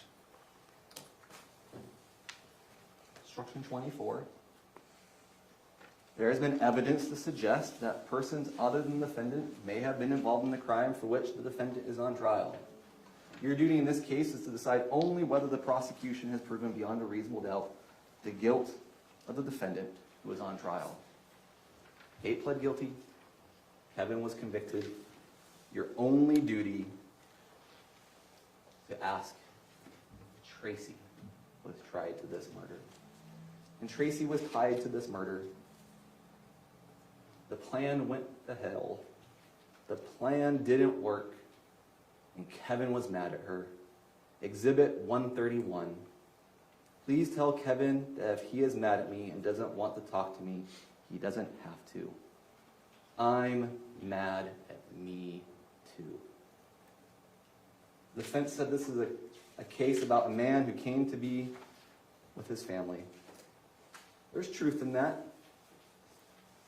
This case is also about control. Tracey's control over her daughter, Kate. Tracey's control over her son, Kevin. And Tracey's control over her entire family. And ultimately, her control over whether Matthew Restelli lived or died. The evidence in this case shows how she used that control. The law in this case tells you what that means. And your verdict should reflect both. Thank you. Thank you, Mr. Pomeroy. Ladies and gentlemen of the jury, we're almost ready for you to start your deliberations. There are a few housekeeping matters I need to go over with you first off.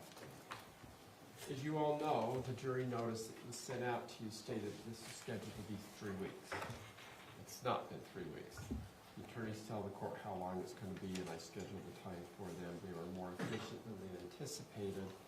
But because we had a 3-week trial scheduled, it's not uncommon. In fact, it's prudent for us to select what are called alternate jurors. Indeed, about 2 months ago, I had another multi-week jury trial scheduled, and partway through that trial, we lost a juror.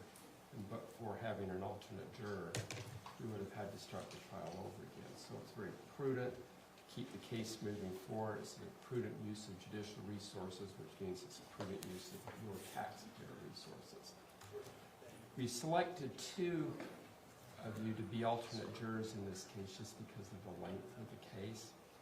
The 2 of you that I'm going to identify in a moment or two, your jury duty service is not over, even though I'll be excusing you to go home, grab your belongings and go home.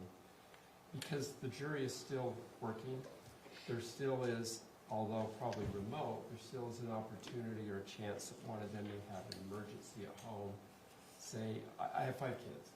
I remember getting a call from my wife one day, and one of our children had fallen off the bicycle and broke his arm, and she was on the way to the hospital with him. I don't want to jinx any of you with young children, but if that were to happen, we would, of course, excuse you to go to the hospital and check out, make sure your child's doing well. And that what would happen then is that we would call the next alternate juror in line to come back to the courthouse, and they would start deliberations with you so that we wouldn't have to retry the case over. So for our 2 alternate jurors, the admonition order about forming an opinion about the case, talking about the case, researching the case, using social media, that is still in play, and that order is still there until we call you when the jury has reached their decision. or if we need you to come down. Now, before you leave, I'll ask you to give to my bailiff your cell phone numbers, and we'll call you one way or another unless it's late. If it's late, we'll call you the following morning, but we'll call and let you know what the jury's verdict was or is going to be as a courtesy to you. And once you receive that phone call, then my order to the two alternates, or one if we need to bring you in, or none if we bring you all in, will go away at that point. And then you'll have the freedom to talk about the case, do research, or just move along and not even think about the case anymore. But the two alternate jurors that were selected randomly, this isn't something I do or the attorneys do, it's the computer system that does it, is juror number 40, Mr. Ballard. Could you raise your hand? And juror number 41, Ms. Bitten. You can raise your hand. So you two are our alternates. Please make sure that you give to my bailiff your phone numbers, and with your names, of course. We'll call you if we need you, or we'll call you, as I mentioned, once we have a final verdict. Please take my order about not talking about this case seriously. And please also do not feel like your time is wasted, that you just spent 7 days doing nothing and now you're going back and wondering what that was all about. If you think about how many days we've spent and how many witnesses you've seen, and you've seen how much time and energy the attorneys have put into this, it's an extremely complex and expensive proposition to try a case. If we had to do it again, it would be several months out before my calendar would accommodate this length of a trial, and because of judicial resources and taxpayer resources, we try and be efficient in that time frame. So your service was valuable, is valuable. The advantage is that you don't have to complete the jury deliberations, and more importantly, you're done for state jury selection for the next 2-3 years in Utah County. However, if you move out of the county, the clock starts all over again and you can be selected. So if you move up to Salt Lake or down to GWAB, you get that notice, you start all over again. Of course, federal court is a separate sovereign, and they can call you in regardless of your service. And if you have a justice court in your city, you may be called in for that justice court. With that in mind, that is the process. And so you two, you can grab your belongings, say goodbye, don't talk about the case, and then give the information to my bailiff and we'll escort you out. The other 8 of you, we've got pizza, is that correct? We've got pizza ordered in. It should be here shortly if it isn't here already. You take your instructions back in with you. The attorneys and my staff will put together the exhibits. It will take a little bit of time, but we will get those back to you.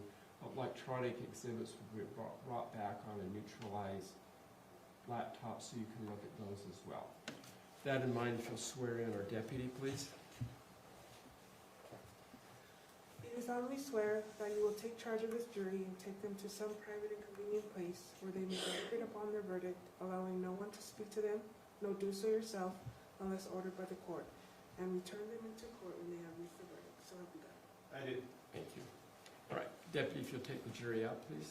All rise.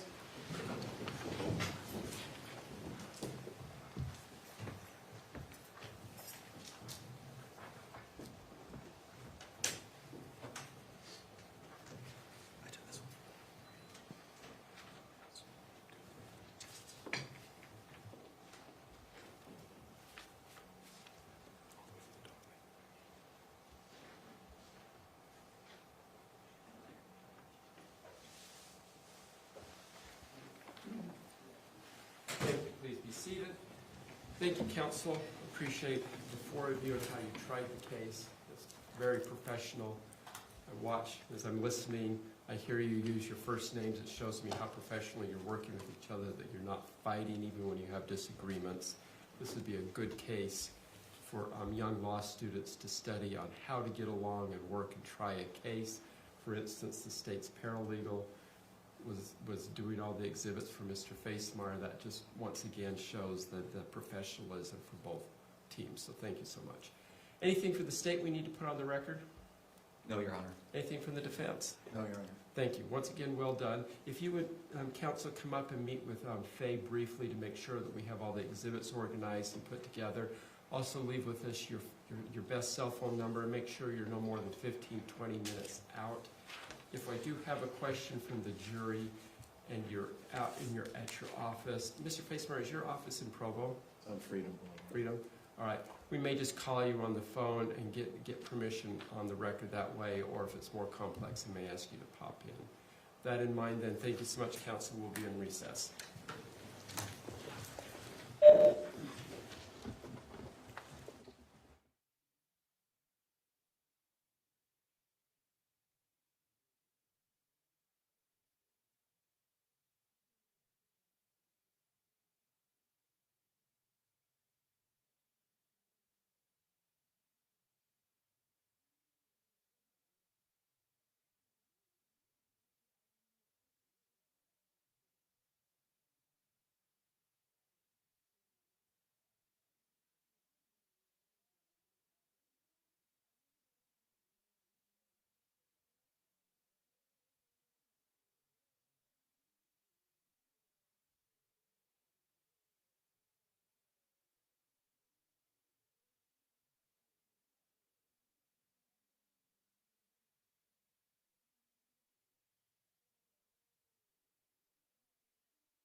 Thank you. Please be seated.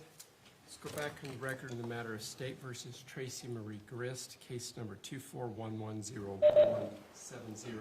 It's my understanding that we do have a verdict. We'll bring out the jury. Ready, please? Ready.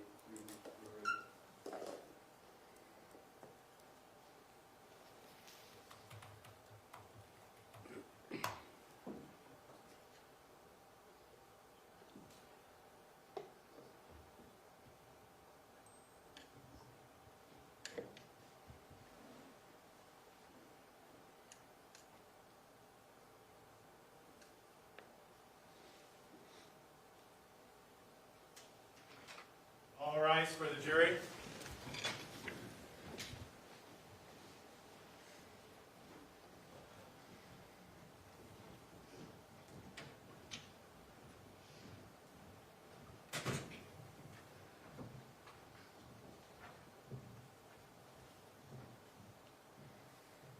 Thank you. Please be seated. Juror number 6, may I assume that you're our foreperson? Yes. Do we have a unanimous verdict? Yes. Would you hand the verdict to my bailiff, please?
Thank you. Mr. Facemeyer, if you would quietly stand to receive the judgment of the jury, please.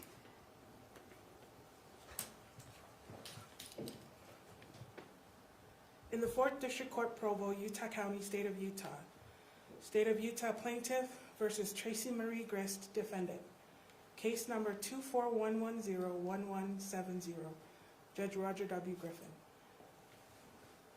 As to count 1, we, the jury, impaneled in the above entitled cause, find the defendant as to count 1, murder, as charged in the information, guilty. Jury for a person. As to count 2, we, the jury, impaneled in the above entitled cause, find the defendant as to count 2, conspiracy to commit murder, as charged in the information, guilty. Signed, jury for a person. As to count 3, we, the jury, impaneled in the above entitled cause, find the defendant as to count 3, obstruction of justice, as charged in the information, guilty. Further, having found the defendant guilty, we unanimously find Tracey Marie Grist was a party to planting the knife in Matthew Restelli's hand. Tracey Marie Grist made an untruthful statement to 911 or to the police that Matthew Restelli had a knife before Kevin Ellis shot Matthew Restelli. Signed, jury foreperson. As to count 4, we, the jury, impaneled in the above entitled cause, find the defendant as to count 4, commission of domestic violence in the presence of a child, as charged in the information, guilty. As to count 5, we, the jury, impaneled in the above entitled cause, find the defendant as to count 5, commission of domestic violence in the presence of a child, as charged in the information, guilty. Signed, jury for a person. As to count 1, 2, 4, or 5, we, the jury, impaneled in the above entitled cause, find that at the time of the offenses of count 1, 2, 4, or 5, that Tracey Marie Grist and Matthew Restelli were cohabitants. Signed, jury foreperson. Thank you. Please be seated. Mr. Facemeyer, do you wish me to poll the jury? Yes, Judge. Thank you. Ladies and gentlemen of the jury, this is a standard practice that we do called polling the jury. It's a little laborious, but what I shall do is I'll just go down the row and ask each of you as to each count if this is indeed your verdict, and then we'll move on to the next person. So it'll take a few minutes, but we'll make sure that the record is clear. As I mentioned, this is a standard practice. I'll just start with juror number 6, then I'll go to juror 10, and then juror 27, and then we'll go to the back row, and then just hold up your placard so I can see your number, and then we'll go from there. So juror number 6, starting with you, is it indeed your verdict is to count 1 guilty? Yes. As to count 2, is it indeed your verdict guilty? Yes. As to count 3, is it indeed your verdict guilty? Yes. Is it indeed your verdict also that Tracey Marie Grist planted a knife in Matthew Restelli's hand? Yes. Is it also your verdict that she made an untruthful statement to 911 or the police that Matthew Restelli had a knife before Kevin Ellis shot Matthew Restelli? Yes. Count 4, is it indeed your verdict guilty? Yes. Count 5, is it indeed your verdict guilty? Yes. Count 6, the special verdict form for cohabitation, is it indeed your verdict that they were cohabitants? Yes. All right, thank you. And I was a little neglectful there, so I want to do a couple of things just to make sure we're clear. Count 1 was murder, and that was indeed your verdict for murder. Yes. And then for count 2, it was conspiracy to commit murder. That was your verdict as well. And then count 3, it was as to obstruction of justice. It was indeed guilty. Yes, I do want to say, although you didn't mention it, this count 1, 3, 4, and 5 are all as a party to. Is that correct? Counts 1, 2, 4, and 5 are cohabitants. 1, 2. Counts 1, 2, 1, 2, 4, and 5 are cohabitant. Counts 1 and 3 are as a party to. And I'm not sure I understand you there. I'm sorry. Sorry, can you count 1 was murder? Yeah, count let me 2 read them all to you again. Okay. There's sorry. no problem at all. I'll go a little slower, okay? So count 1 is for murder as charged in the information. Was it your verdict guilty for murder? Yes. Count 2 was conspiracy to commit murder. Was it your verdict that Ms. Grist was guilty? Yes. Count 3 was obstruction of justice. Was that your verdict of guilty? Yes. Thank you. Was it also your verdict that Ms. Grist, quote, was a party to planting the knife in Matthew Restelli's hand? Yes. Was it also your verdict that Tracey Marie Grist made an untruthful statement to 911 or the police that Matthew Restelli had a knife before Kevin Ellis shot Matthew Restelli? Yes. Thank you. And then count 4 was commission of domestic violence in the presence of a child. Was that your verdict of guilty? Yes. Then count 5 was also commission of domestic violence in the presence of a child. Was it indeed your verdict of guilty? Yes. Thank you. And then the special verdict form. And that reads as follows. We, the jury impaneled in the above entitled cause, find that at the time of the offenses in counts 1, 2, 4, or 5, that Tracey Marie Grist and Matthew Restelli were cohabitants. Was that your verdict? Right. Did that clean up your confusion? Yes, it does. Your Honor, I believe he means as a party to the offense. This is the time for polling. I'm Let's just trying to clarify. Yeah, let's talk about that after. Let's poll right now. All right. Thank you. Sit tight, and I'm going to go through the rest of the panel. So juror number 10. As to count 1, murder, was it indeed your verdict guilty? Yes. As to count 2, conspiracy to commit murder, was it your verdict as guilty? Yes. As to count 3, obstruction of justice, was it your verdict of guilty? Yes. Did you also find that Tracey Marie Grist was a party to planting the knife in Matthew Restelli's hand? Yes.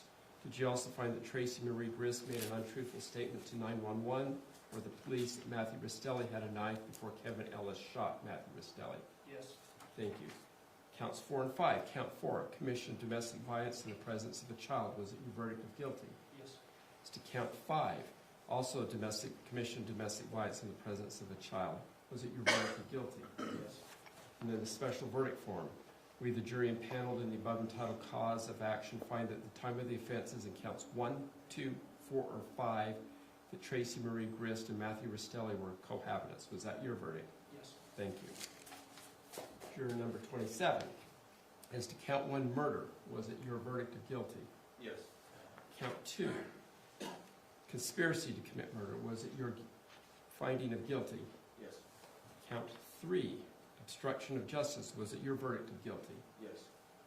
Did you also find that Tracey Marie Grist was a party to planting the knife in Matthew Restelli's hand? Yes.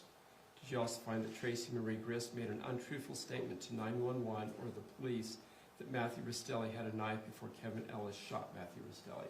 Yes. Thank you. Mr. Verdict form for counts 4 and 5. Count 4, commission of domestic violence in the presence of a child. Was it your verdict of guilty? Yes. As to count 5, also commission of domestic violence in the presence of a child. Did you also find guilty? Yes. Thank you. Then the special verdict form for cohabitation. Did you find in the above entitled cause that at the time of the offense, any other counts 1, 2, 4, or 5, that Tracey Marie Grist and Matthew Restelli were cohabitants? Yes. Thank you. Juror number 13. As to count 1, murder, did you indeed find guilty? Yes. Thank you. As to count 2, conspiracy to commit murder, did you indeed find guilty? Yes. As to count 3, obstruction of justice, did you find guilty? Yes. Did you also find Tracey Marie Grist was a party to planting the knife in Matthew Restelli's hand? Yes. Did you also find that Tracey Marie Grist made an untruthful statement to 911 or the police that Matthew Restelli had a knife before Kevin Ellis shot Matthew Restelli? Yes. Verdict form for counts 4 and 5. As to commission of domestic violence in the presence of a child, did you find guilty? Yes. As to count 5, also commission of domestic violence in the presence of a child is charged in the information. Did you find guilty? Yes. As to count 6, the special verdict form. Did you find in the above entitled cause of action that the time of the offense is in counts 1, 2, 4, or 5 that Tracey Marie Grist and Matthew Restelli were cohabitants? Yes. Thank you. Juror number 5. As to count 1, murder. Was your verdict guilty? Yes. Thank you. As to count 2, conspiracy to commit murder. Was your verdict guilty? Yes. Thank you. As to count 3, obstruction of justice. Was your verdict guilty? Yes. As to did you also find that Tracey Marie Grist was a party to planting the knife in Matthew Restelli's hand? Yes. Did you also find that Tracey Marie Grist made an untruthful statement to 911 or the police that Matthew Restelli had a knife before Kevin Ellis shot Matthew Restelli? Yes. As to verdict form for counts 4 and 5. As to count 4, commission of domestic violence in the presence of a child. Did you find guilty? Yes. As to count 5, also commission of domestic violence in the presence of a child. Did you also find guilty? Yes. Thank you. And the special verdict form, do you also find in the above entitled cause that at the time of the offenses on either counts 1, 2, 4, or 5, that Tracey Marie Grist and Matthew Restelli were cohabitants? Yes. Thank you. Juror number 25. So count 1, murder. Was it your verdict? Did you find it as your verdict guilty? Yes. So count 2, conspiracy to commit murder. Did you find guilty? Yes. So count 3, obstruction of justice. Was it your verdict of guilty? Yes. Did you also find that Tracey Marie Grist was a party to planting the knife in Matthew Restelli's hand? Yes. Did you also find that Tracey Marie Grist made an untruthful statement to 911 or the police that Matthew Restelli had a knife before Kevin Ellis shot Matthew Restelli? Yes. Verdict form for counts 4 and 5. Count 4, commission of domestic violence in the presence of a child. Was it your verdict of guilty? Yes. Count 5, commission of domestic violence in the presence of a child. Did you also find guilty there? Yes. And as the special verdict form, did you find in the above entitled cause of action that the time of the offenses in counts 1, 2, 4, or 5 that Tracey Marie Grist and Matthew Restelli were cohabitants? Yes. Thank you. Juror number 19. As to count 1, murder, was it your verdict of guilty? Yes. As to count 2, conspiracy to commit murder, was it your verdict of guilty? Yes. As to count 3, obstruction of justice, was it your verdict of guilty? Yes. Did you also find that Tracey Marie Grist was a party to planting the knife in Matthew Restelli's hand? Did you also find that Tracey Marie Grist made an untruthful statement to 911 or the police that Matthew Restelli had a knife before Kevin Ellis shot Matthew Restelli? Yes. Counts 4 and 5. Count 4, commission of domestic violence in the presence of a child. Did you find guilty to count 4? To count 5, commission of domestic violence in the presence of a child. Was it your verdict of guilty? As the special verdict form, in the above entitled cause of action, did you find at the time of the offenses in counts 1, 2, 4, or 5 that Tracey Marie Grist and Matthew Restelli were cohabitants? Thank you. And jury number 14, as to count 1, murder, was it your verdict indeed of guilty? Yes. As to count 2, conspiracy to commit murder, was it your verdict of guilty? Yes. As to count 3, obstruction of justice, was it your verdict of guilty? As to Tracey Marie, was it also your verdict that Tracey Marie Grist was a party to planting the knife in Matthew Restelli's head? Yes. Was it also your verdict that Tracey Marie Grist made an untruthful statement to 9/11 or the police that Matthew Restelli had a knife before Kevin Ellis shot Matthew Restelli? Yes. Verdict form for counts 4 and 5. Count 4, commission of domestic violence in the presence of a child. Was it your verdict of guilty? Also, in count 5, commission of domestic violence in the presence of a child. Was it your verdict of guilty? Yes. In the special verdict form for cohabitation, in the above entitled cause of action, did you find at the time of the offenses in counts 1, 2, 4, or 5 that Tracey Marie Grist and Matthew Restelli were cohabitants? Yes. Thank you. Mr. Faisler. Nothing further, Your Honor. Thank you. Anything further from the state, Mr. Watabe? No, Your Honor. All right. Ladies and gentlemen of the jury, this concludes your service as a juror almost. I'm going to excuse you back into the jury verdict room for just a couple of minutes, and I'll come in and talk to you for a moment, and then you'll be free to go home. Once they excuse you to go home, the admonition order about talking about the case, using social media, posting about it, letting your friends and family know, that's gone away. That prohibition is gone, and you can do whatever you want or whatever you don't want to do. If you just want to move on with your life, you're able to do that. If you want to post about it, that's your right as well. With that in mind, we'll excuse the jury, and I'll be in just a couple of minutes. All rise for the jury.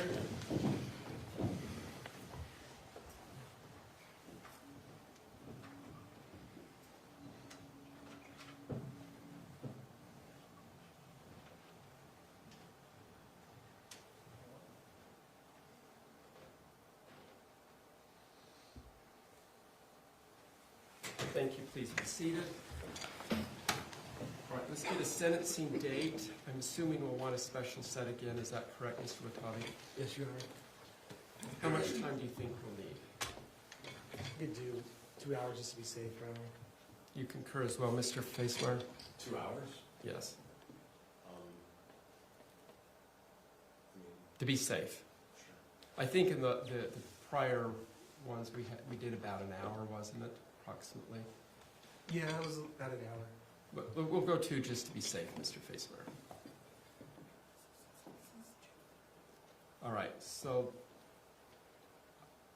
I'm out of the country in 6 weeks, so I'm going to have to give you a later date.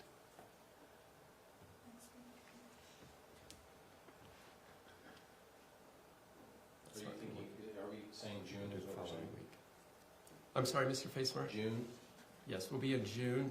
I, of course, will make recommendations to the parole board that Ms. Grist receive credit for all time served.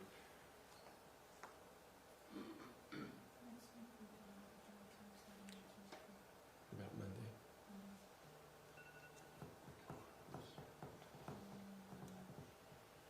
How long is that trial? Let's do it on Friday then. What's the date?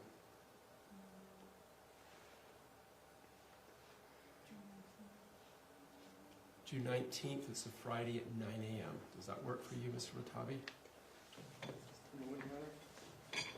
Or you're doing that, Mr. Faisler? How about you?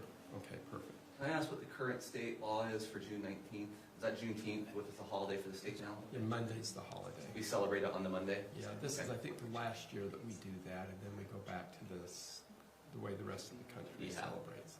Thank you. It was a good question. That's what we were just talking about.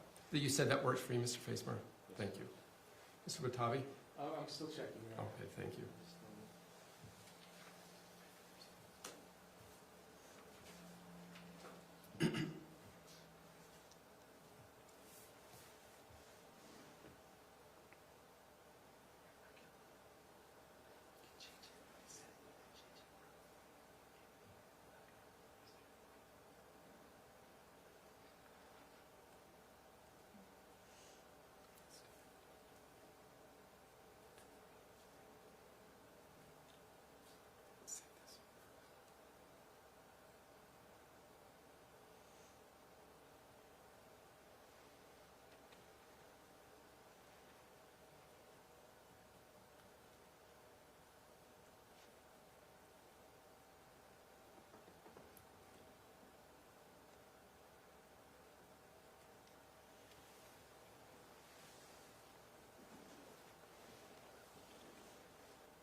Almost there, Your Honor.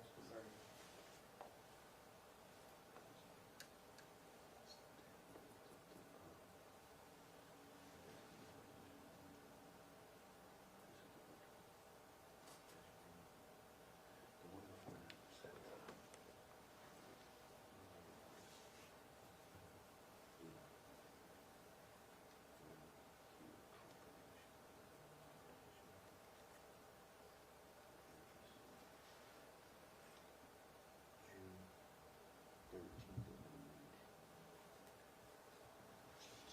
Right, but they're talking June 19th, so you'll be gone.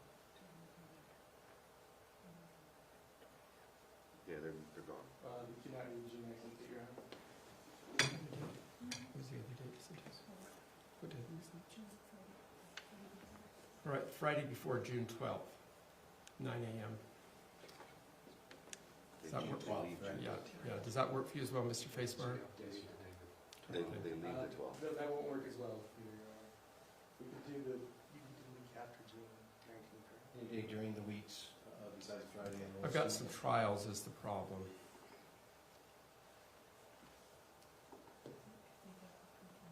It's just we're well past 5. Yeah, I know. Not trying to be difficult, but at the same time. You know, that was the problem is I'm unavailable because I'm not The last week, like the 20, here. June 22nd. We could do the week of June 22nd, Your Honor, any day that week. The week of the 22nd or the week of the 8th before the 12th? Or the week of the 8th. We'll go before Of what? July? I can't go out that far. Of June. June 8th, I'm not available. Okay, then June 22nd is the week of June 22nd.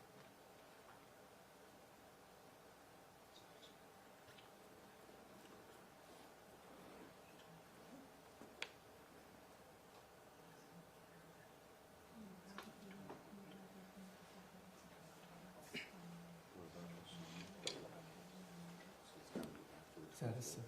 Yes. I have to bump it. What do we have in the morning? So, Oh, what? All right, we'll have to bump the other one. So Your what Honor, day is that again? So June 22nd at 1:30. June 22nd at 1:30 work for you, Mr. Facemeyer? no, they're not back on the 24th. To get back on the 24th. Yeah. I'm sorry, Your Honor, the Restellis don't get back until the 24th. Can you change your plans? I can't go out forever. We can't. It's out of the area. When do you get back? We get back the 25th, the 25th of June.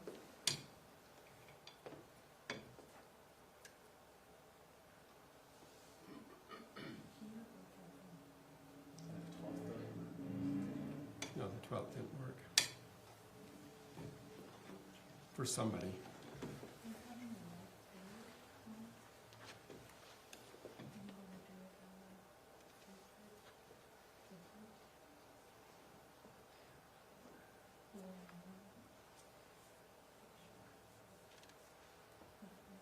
So what day again?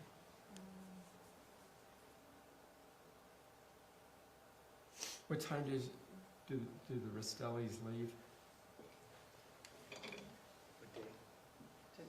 They leave the 12th. 12th of June, Your Honor. Right. We get it at They leave the 12th from California. 10 o'clock. The 11th. The 10th, you mean? Let's do 10th. All right, we'll make my criminal calendar on Wednesday the 10th light, and we'll do it at 10:30. What day do you criminal calendar? Wednesdays. The 10th? Yeah.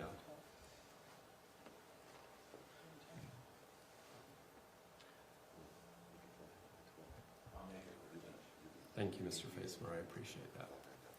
All right, before I go back and chat with the jury, anything else from the state you need to put on the record? June 10th at what time? Would you be willing to ask the jury if they'd be willing to speak with them? I will. I always do that. I'll talk with them privately All right, first. thank you, Your Honor.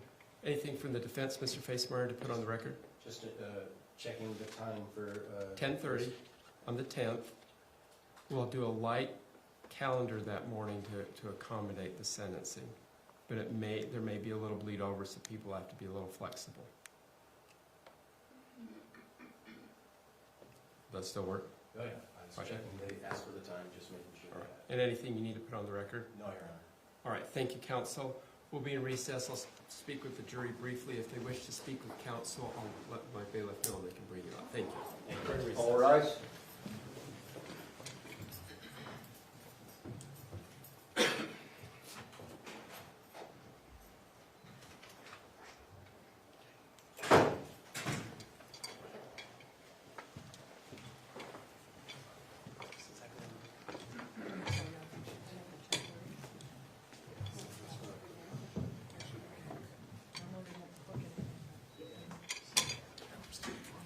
I'm in the court, so I'll try to keep it light, make sure we